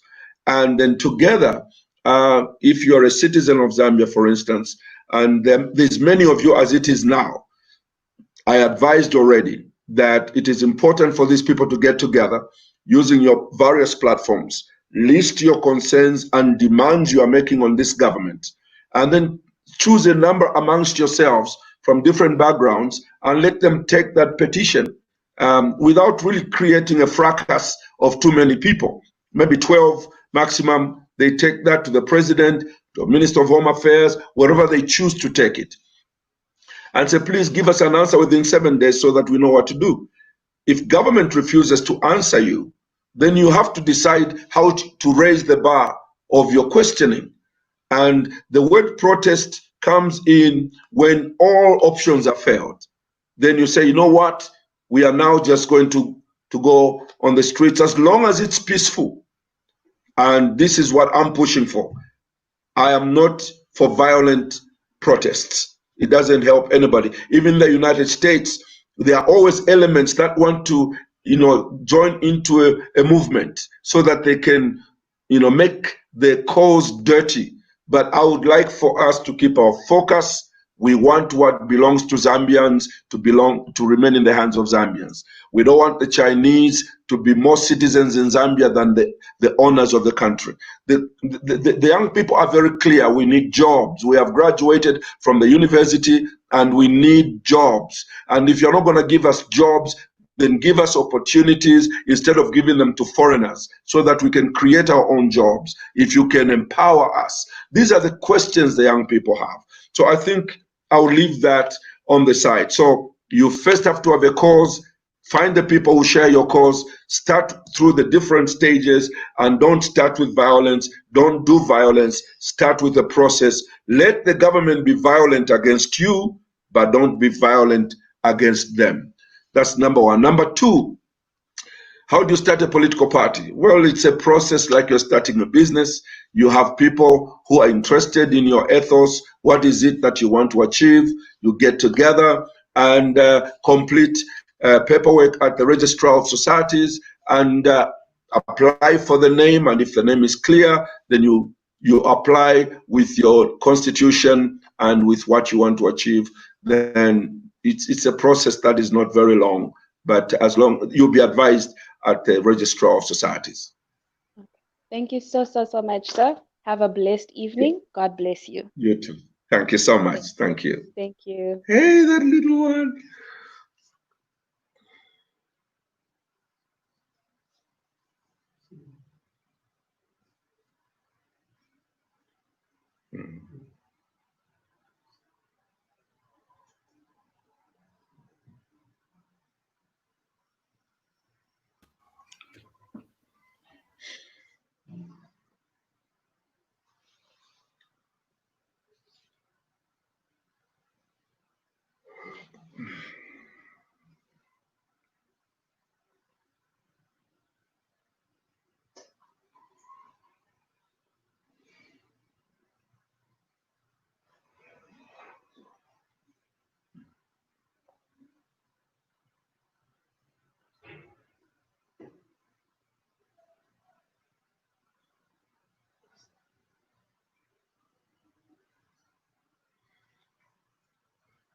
Lily, are you there?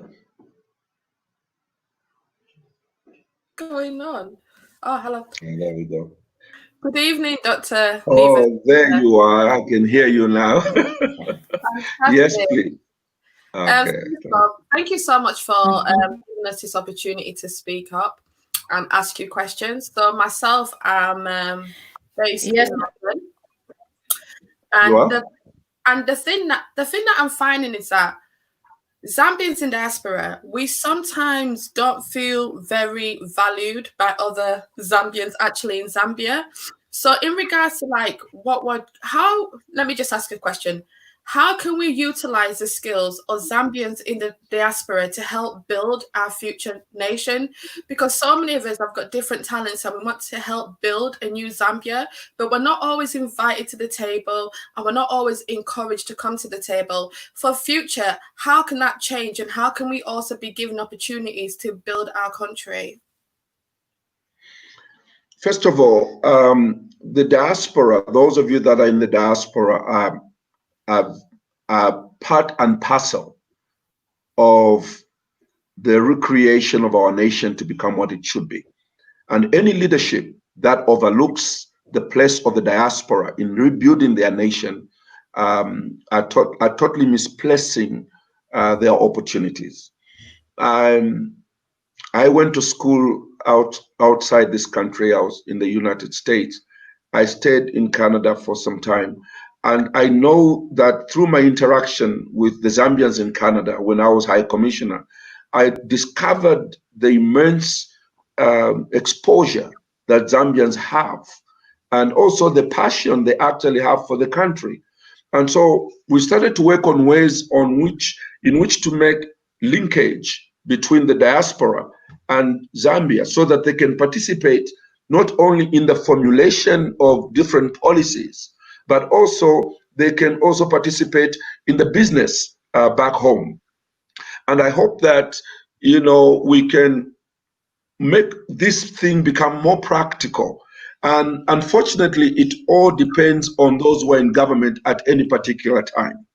That is why I am of the view that forming government myself, together with my team, we will have to make a policy that is clear, that would allow a person in diaspora to engage in the business of this country without too much restriction or too much obstruction, so that they can become part of the process. And you can, in today's world, like you are doing right now.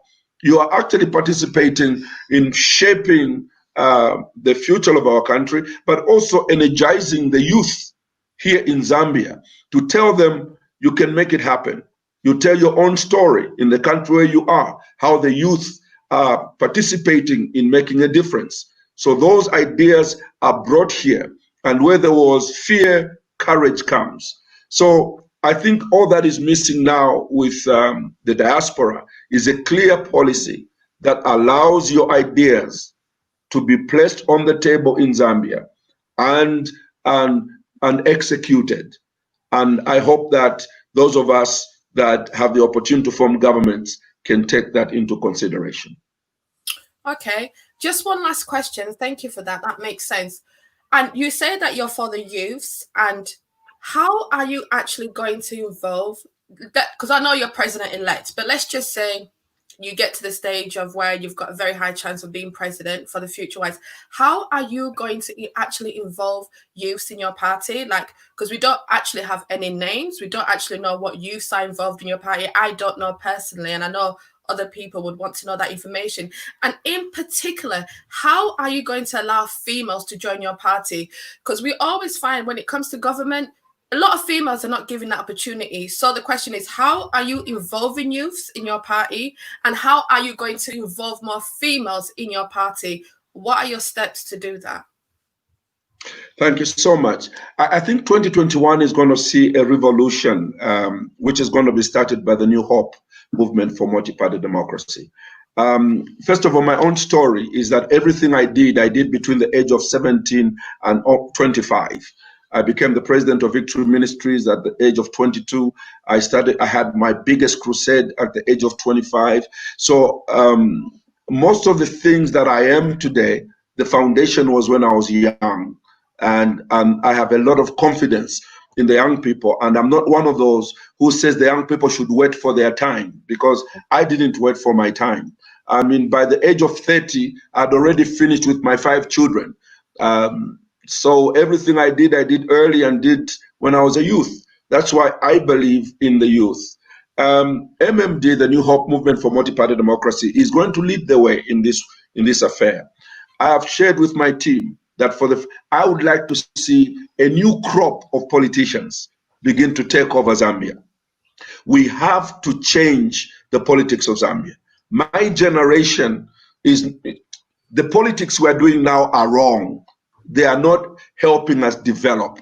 They are all bickering, competition that doesn't amount to anything, violence, and whosoever has criminally amassed money is the one who's going to win. We need the new breed to come in. So we are looking at 50% of the young people must be given an opportunity to run on the MMD ticket.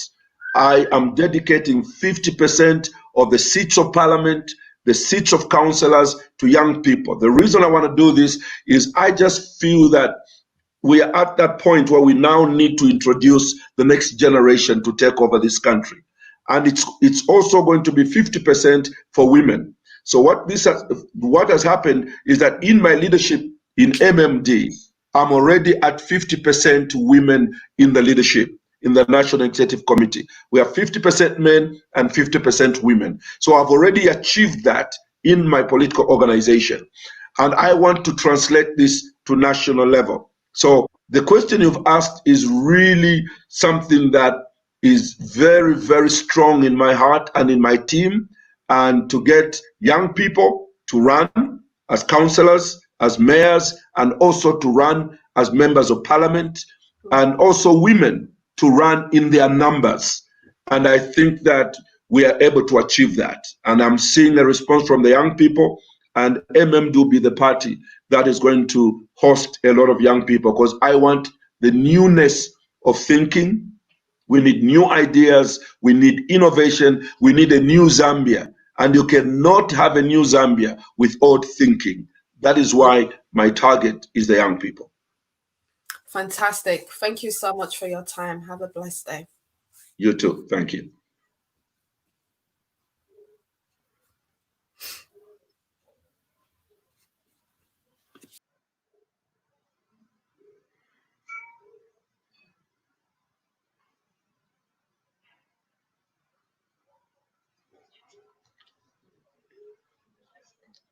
Are we still on?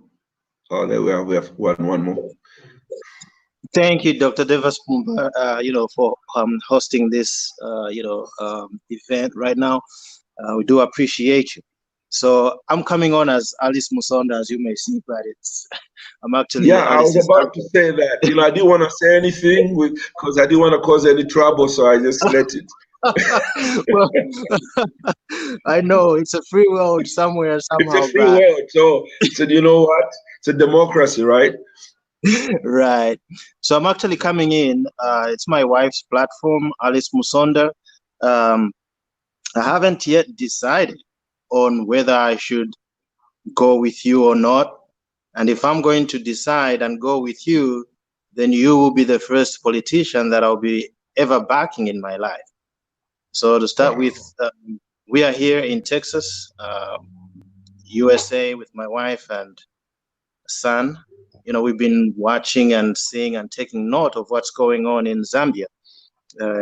It's really painful to see what's going on, but from what you have said and all these questions that you have answered, it's clearly shown me that right now you are the current hope for the youths in Zambia, not only the youths, but Zambia at large. And let me just tell you this, if the elections were to be held tomorrow, you would be the next president of Zambia. Okay. Come 2021, if you continue with the way you are continuing right now, you will be the president of Zambia. But there's so many challenges that are coming forth. Number one challenge that I don't know if you've thought about, or it's a question that I'm going to ask, the voting part, regulation, and what's that, the ECZ, Electoral Commission of Zambia, it's all run by the Zambian government. Now, the current government has enjoyed, what he has, together with the investors, especially the Chinese. They have really enjoyed what the government has offered them. So definitely, the Chinese will do anything to allow the current government to win the election so that they can continue enjoying, the favor they are getting from the government, whatever the incentives they are getting from the current government. So they will do anything to assist the Zambian government, current leadership, to continue being in power so that they themselves can also continue enjoying whatever incentives they are getting from the Zambian government. So that's going to be one of the challenges that you will face. How will you make sure, or what steps are you going to take in order not to have such an issue arise where the current government is being assisted by investors that are getting an upper hand in, amassing wealth from the government? Because definitely if you come into power, which you will want to change certain things in Zambia, such as who's getting these tenders, who's receiving what. But there are people on the ground that are enjoying such benefits, outsiders, and they will do anything to keep the government in power so that they can continue receiving those incentives. I don't know if I've made any sense here, but this is what I'm just seeing. And a lot of sense. Okay. Yes, go ahead. Oh, you have another question? Okay. No, go ahead. Go ahead, sir. No, you have another question? Okay. I'll come back once you reflect on this. Yes. All right, Alice. Oh, sorry, Mr. Msonda. I'm actually Michael Peary. Alice. Yeah. Okay. So it's Alice All right. Peary. Or Alice Peary. All right. Very good question. First of all, that is why I am extremely encouraged by the involvement of the young people at this stage, because they are calling this government to account. Governments don't have as much power as they think they do. Power is with the people, and more so with the young people. And there's something you can do to rig an election when there's some kind of popularity around your party. But once that popularity is gone, even a rigging process does not work. I'll give you an example. In 1991, UNIP was the most powerful political party in the nation. In fact, we used to say UNIP mulilo waikatako apia, meaning UNIP is fire, whosoever touches it is burnt. So, and that fire could not, the flame couldn't stay alight because MMD trounced UNIP in a very humiliating way. 75% landslide victory for President Chiluba. So the biggest party failed to make it. In 2011, my party, the Movement for Multi-Party Democracy, was one of the most financed political organizations, and we hosted one of the most expensive campaigns in Central Africa, on the continent of Africa for that matter. And Mr. Michael Sata with PF hardly had any money. They hardly had any vehicles, but they overcame us and won the election.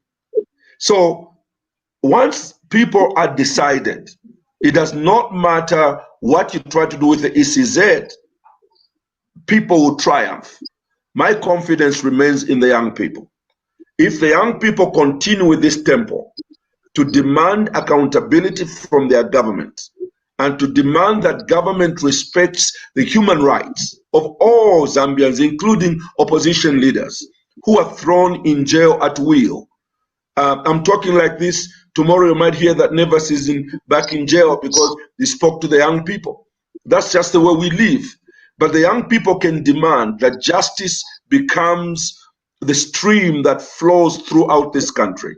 And I'm counting on the young people to make sure that they demand account, not just from the ECL or President Lungu's government, but they demand accountability even from my government when I'm leading government. That is the way it should be. They should not be doing it because it's Lungu in President Lungu there or President Rupia Banda or Nevers there. They should be doing it because it's their responsibility to hold any government to account. So that danger that you have raised is possible. That the Chinese, you mentioned them, I don't know whether the ones who can do that, but there are others who can help a government. But more powerful political parties have tried it before and they have still failed. I have confidence in the Zambian people and also the youth of our country to turn this thing around. Okay, so I do have one last point here. Thank you so much. So once my heart is won and I decide to vote for you, which I'm leaning to right now. You better listen to Alice. What she's saying is what you should do. No, don't worry. I got him. I'm standing with you. Me, I'm standing with you. I'm gonna campaign. I'm standing with you all the way. I have been sharing to my family, my friends. So we'll do everything. My husband, I got him. Don't worry. That's right. Alice, you know you're doing the right thing. Thank you. Yes. Thank you. So yeah, my last point, Dr. Nevers Mumba, Mr. President, is I like the part where you mentioned that 50% will be given to the youth. That's a certain age that you spoke about.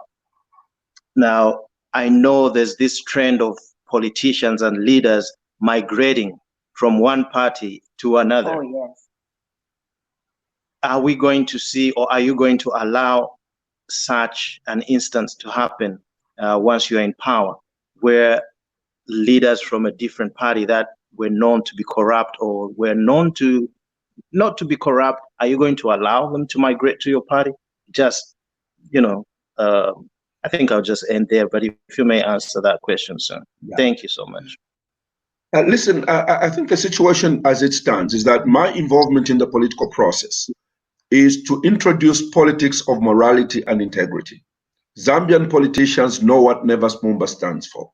Those who gravitate around my leadership are going to be a certain type who want progress in the country. They want order in the country. They want those who play by the rules to be awarded or rewarded. Not the way it is now, that the more crooked you are, the more chances you have to make it. We need to reverse that. But that needs leaders of morality and integrity. And so when people come from another party, they have to really ask themselves, will I fit in there? Because it's not a political party where you come and start to plunder the resources of the country. That will not be allowed under my leadership.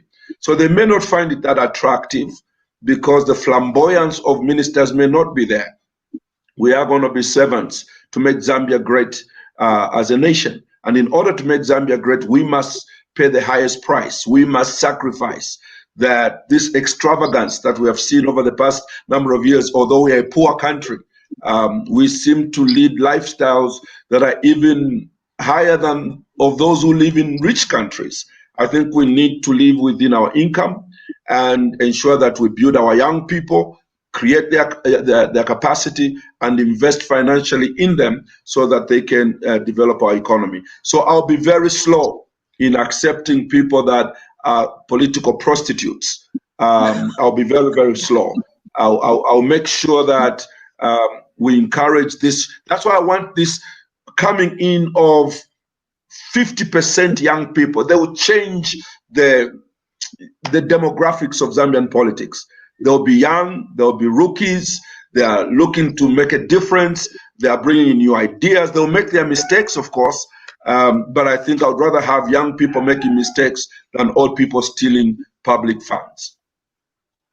Well, let's make Zambia great again then. Let's take Zambia back. Let's take it back. Yes, that's right.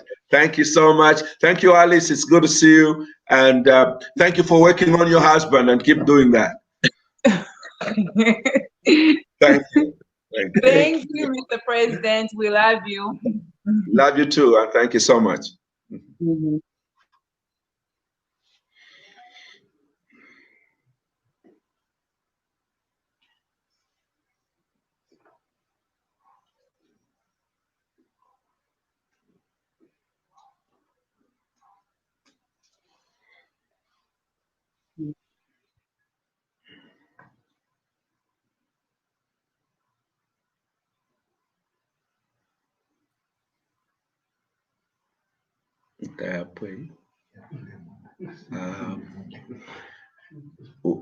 Maybe you need to type in. Are we still going? We are still on there. Yeah, you're still on there. They're supposed to bring somebody else, but it looks like they brought you back. Oh, we can continue. No. I know that. So, but where's Lily? Where's Lily?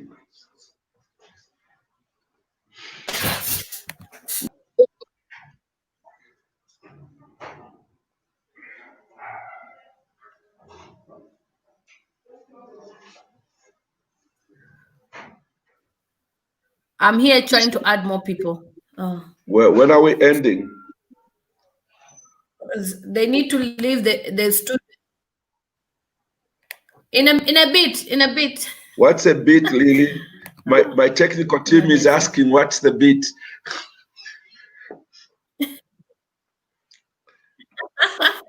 We've got Nawa, who's an amazing guy that you really need to please speak to. And Alice Musonde, if you can try to exit. So I need to just add them in a minute. We're going to finish shortly. But Nawa is on now, so can you proceed? Nawa, talk. Okay. Good evening, Mr. President. Good evening, Mr. Nawa. Yeah, thank you. It's good to speak to you. Finally. Good evening, Lily. I think I have two questions. The first one, I think I'm just going to do a bit of genesis. With the situation that is happening in Malawi, I've been following the election situations in Malawi, where we have the opposition political parties in Malawi coming together and forming what they've called, I've forgotten the name, but it's an alliance of all the political parties, the opposition parties that attended, that participated in the elections. And they're saying that they have to get rid of the DPP of Malawi by any means necessary. Now, all of these opposition political parties had contested in the elections individually, and then after the outcome of the elections and after they petitioned the elections that was nullified, they decided to come and form one united front for the purpose of ensuring that they get rid of the DPP. Now, in the past few months in Zambia, we have seen the coming up of an opposition alliance that has been built to say that they want to get rid of the PF. Now, coming to you as the president of the MMD, the first question I want to ask is, do you think it is necessary for the opposition political parties to come together and form an alliance for the purpose of getting rid of the PF? Or perhaps it is much more important for us to scrutinize who we are going to put in power and not necessarily who we remove in power? I think let me just ask my first question, then I'll get to my second one after you answer my first. You seem like you have many. I think, first of all, political organizations or political parties are formed for the purpose of forming government. Alliances are not the immediate option for political activism or political involvement. The movement for multi-party democracy has gone through 3 years of difficulties. We only came out November last year. My preoccupation is to convince the Zambian people that this is what I'm going to do for them. And it is up to the Zambian people to scrutinize me based on my history and satisfy themselves that Nevers Mumba is a man of his word or is not a man of his word. And I think that is important, point number one. So MMD is going to the election in 2021 as a political organization. However, when you talk about alliances, alliances are like in a business. You have got businesses running separately, and maybe you are hit by COVID-19 and your businesses are no longer just surviving on their own, but you need to, you know that strength added to your strength, you will continue. Even at that point, those 2 political parties or 3 political parties or 5 political parties must find consensus that deal with the aspirations of the Zambian people, because it's all about the Zambians and where they want to go. And if that alliance meets those obligations and meets the demands or the aspirations of the Zambian people, I don't mind being part of that arrangement, because then we are there to fulfill that commitment. But if we are just getting together as a way to kick out a government without any consensus on what the Zambian people need, then I do not think that is something I would be a part of. I think I'm very particular. I've fought this political battle for 24 years. I've been in every prison you can mention. So I'm not going to do something that is flimsy based on just politics. I want, if I offer leadership in this country, I want to leave a footmark that my children and the young people of my country and the citizens of Zambia will say, Nevers Mumba was once president of this country, and this is what speaks for him. And in order to get there, I have to be clear about what I intend to do in the 5 years that I'm in office. And I want to make sure between now and August next year, I make it crystal clear where I want to take Zambia and the Zambia that the Zambia is going to have. So on alliances, I think you can't say much now because we are not discussing them. But like I've said, my party may only consider an alliance in an event that it becomes absolutely necessary, but we must agree on a program that meets the aspirations of the Zambian people. Thank you very much, Mr. President. That's a very powerful answer. Of course, as usual, coming from you, you always have powerful answers. I'm trying my best. My second question. So I'm part of the young people who were summoned today at the police with regards to the protest that scheduled on the 22nd of June this month. Maybe to just backtrack it a bit, I had a conversation, I think about 2-3 weeks ago, with one of the young ladies who's a member of the MMD, the New Hope MMD, Christine Makeche, if I'm not mistaken. She's from NIPA. And she mentioned to me about how you are rebranding the political party to appeal to the young people more.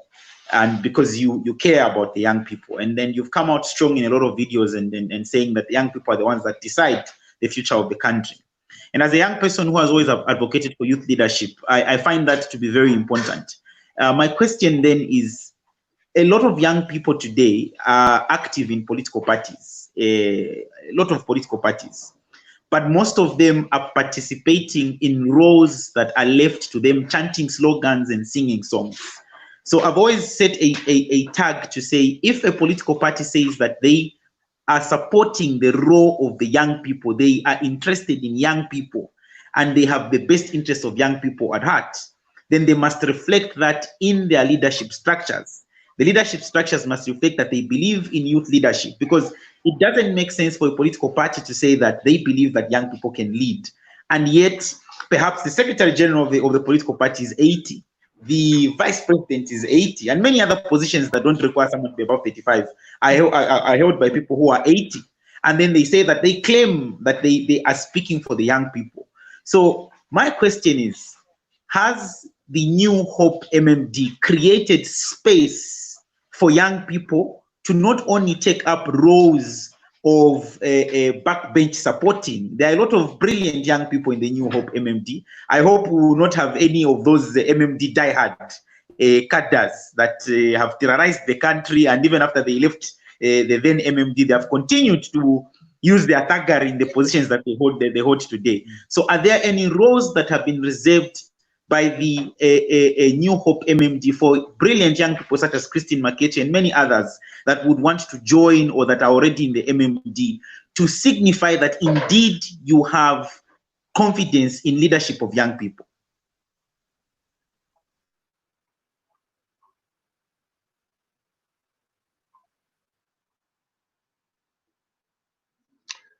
Well, now I just want to be very, very clear.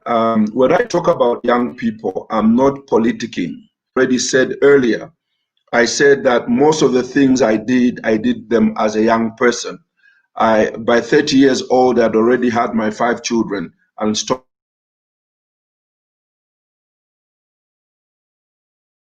One of my largest gospel crusades when I was 25 years old.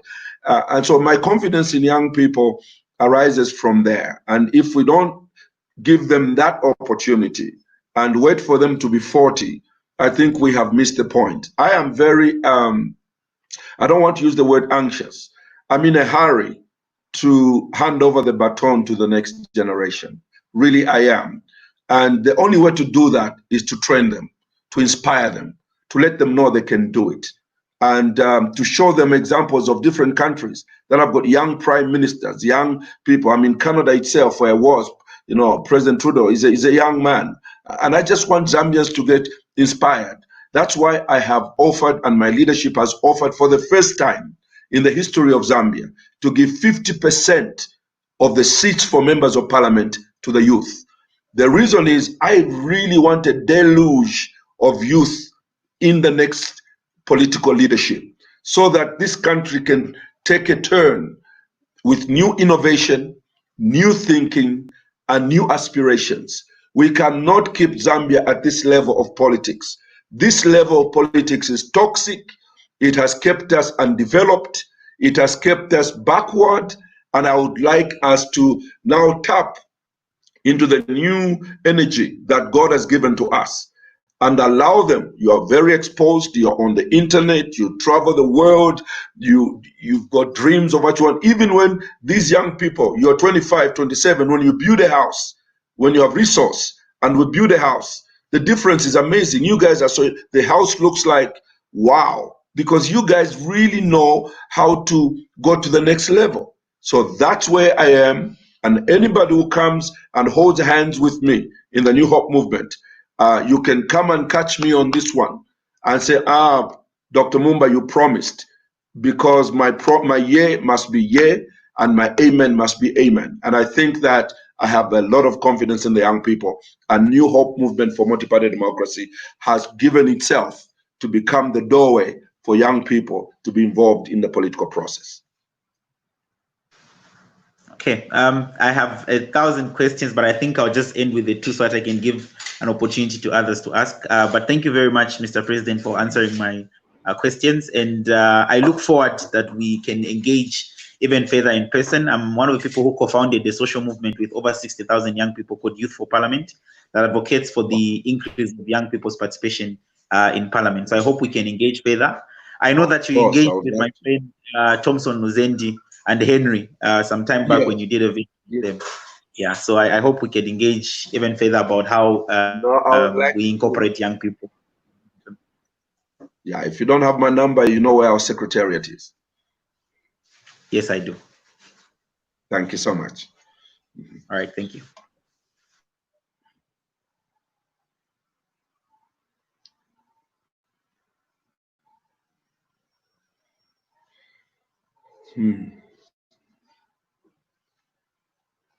Thank you, Lily. Are we through now?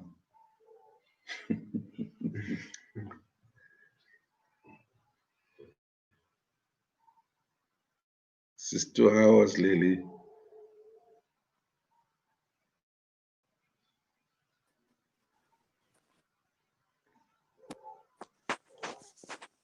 Lily, is this the last one?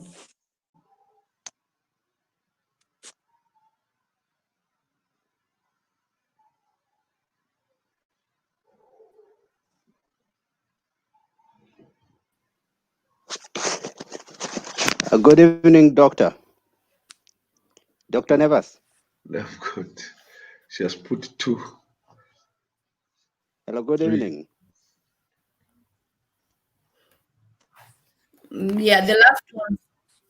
The last ones.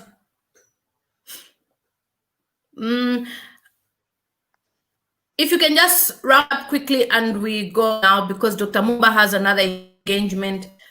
We know that people are excited like this. My name is Chilufia. I am. So Dr. Mumba, so just good evening. Juan, if you can ask, and Chilufia, and then we can end the live stream. Dr. Mumba has another engagement, 2 minutes with us now. Just quick question, and then you leave, and Chilufia as well, and then you answer.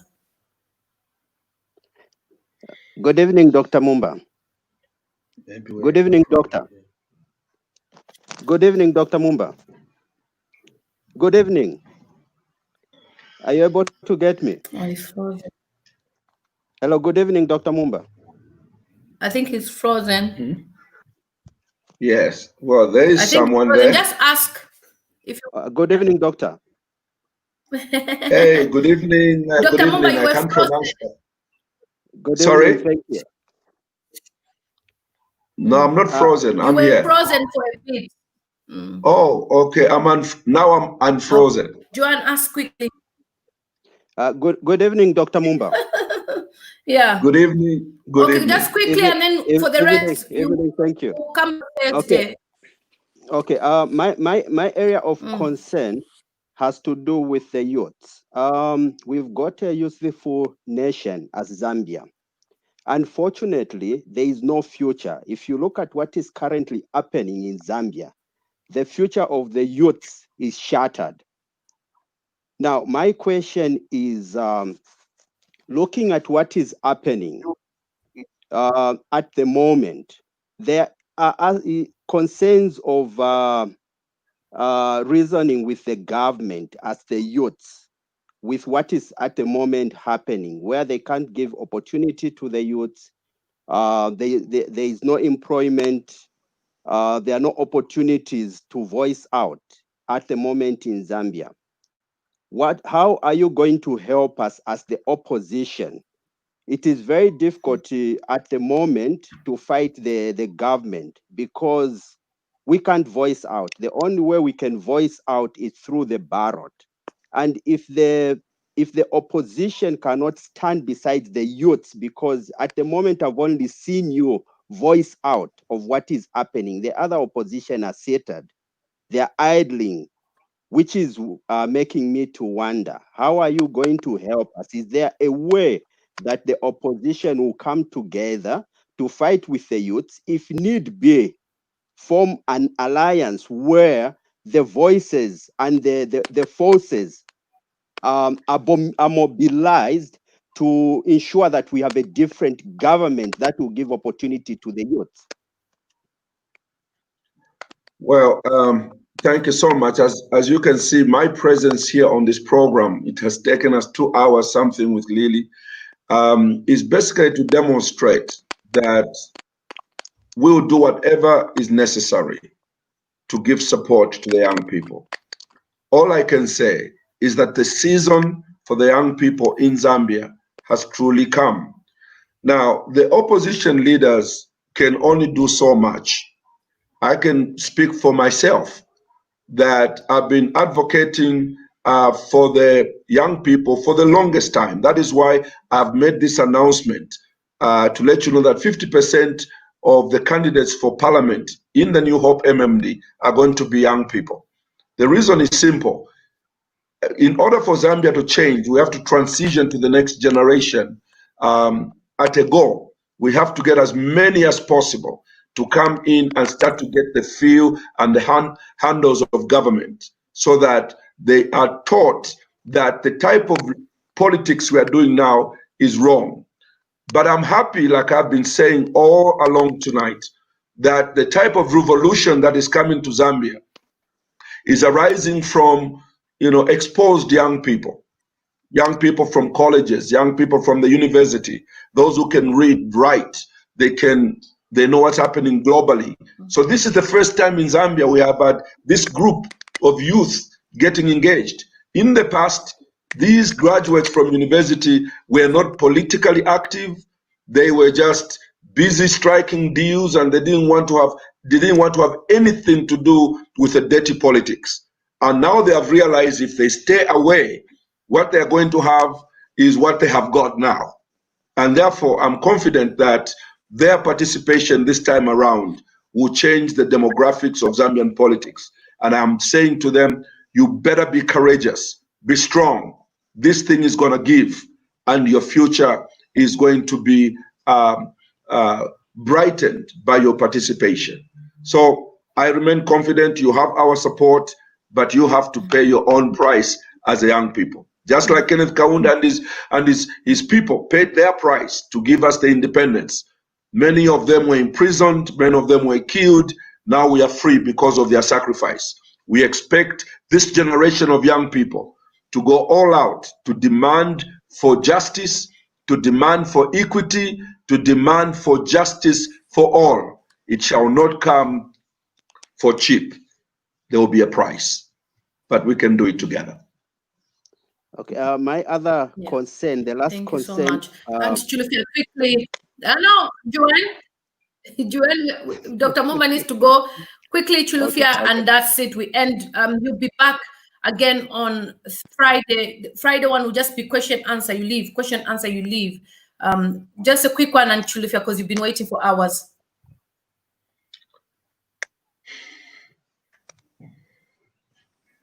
I think Chulufia is on.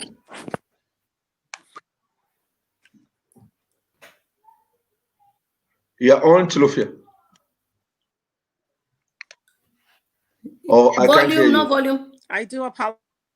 Oh, now, yeah. We're breaking up. Just would like to say good evening. I'm Chulufia.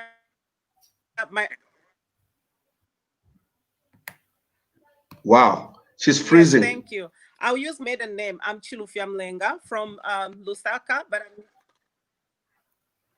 I'm sorry. Yeah, just carry on, Chulufia, carry on, because we need to go. Dr. Mumba is running late. I am based in Chicago, and I'm a very worried and concerned Zambian. Okay, thank you. So I have two questions and one request. Oh, she's freezing. Freezing. First question You're is, freezing. a person who used to teach the Bible and preach the word of God. So when He's freezing.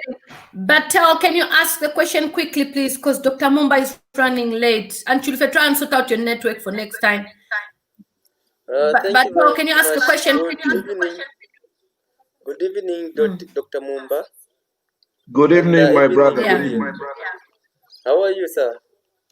I'm doing pretty good. I hope you're well. Trying, looking at what is happening in our country currently.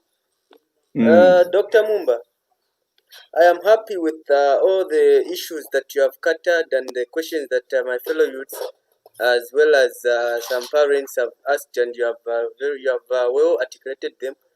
I'm happy for that. But there is this question that I have.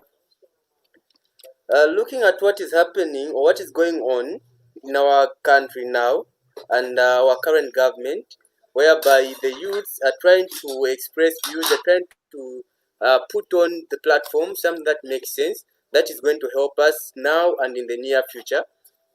But you find that our president, Mr. Lungu, and his minister, they are going against that.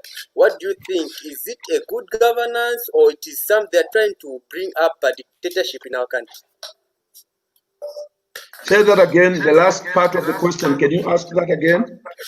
I was saying that looking at what the president and his minister, Boman Lusam, what they're doing, is it part of the good governance, or they are trying to bring in dictatorship in our country?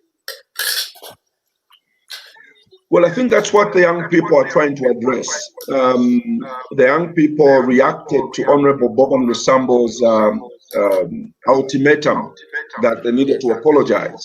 So they felt that that response from the minister was dictatorial and was one of the ways of stepping on their freedom of expression. And, you know, that's where this whole movement began to gain swell. So I think that the young people know what is good governance when they see it, and they know what is bad governance when they see it. And I think that they are reacting to what they consider to be bad governance. And we are only praying and hoping that government is listening as they are being called out. I have advised Honorable Lusambo, if he has any concern with any one of the young people, to engage them, learn to engage them personally or as a group, and listen to their concerns. Because even if you shut them down, you don't shut their concerns down. These can only be shut down if they are given an opportunity to come out. And I think Zambia will be a better country if our young people can freely express themselves. The future of our country depends on the freedoms that we give to our young people to educate us on things that they see, things they feel, so that we can incorporate them in the system of government. Yes, sir. Thank you very much. I have Thank one you last so much. question. Thank you. But Okay, thank you. you I'll have to ask go the now. You ask him on Friday. Yeah. Thank you so much, Dr. Mumba. We have overspent our time. To Atasha Sana, we know you're a very busy man, and we will would love to have you on Friday. The youth, so many questions on Facebook. I don't even, there are so many, more than 1,000 questions. So maybe we would have to go through the question, maybe write it down and just be reading for you. We definitely can't answer 1,000 tonight. No.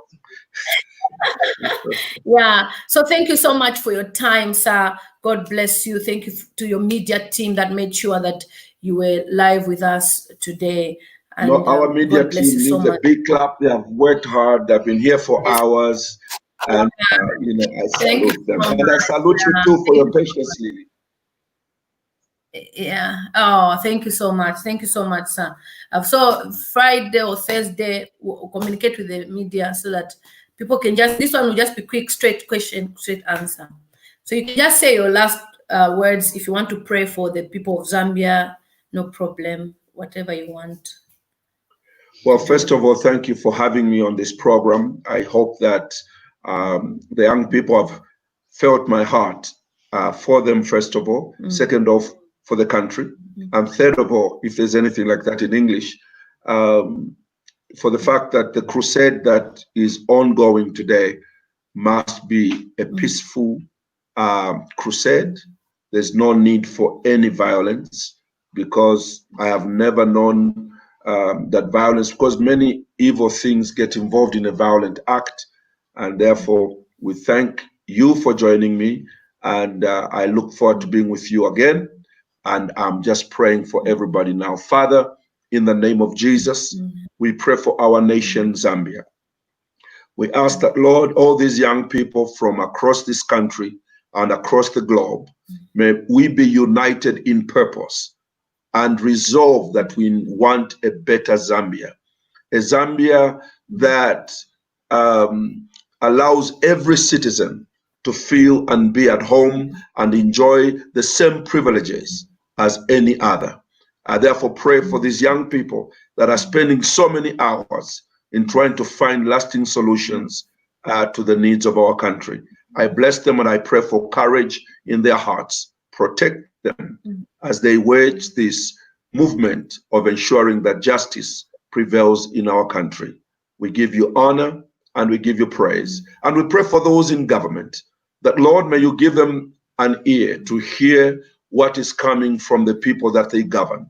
And may we together build a great nation that we shall all be proud of, to the honor and glory of your name. In Jesus' name, amen. Amen. Thank you so much, Dr. Mumba. You are a blessing. Thank you.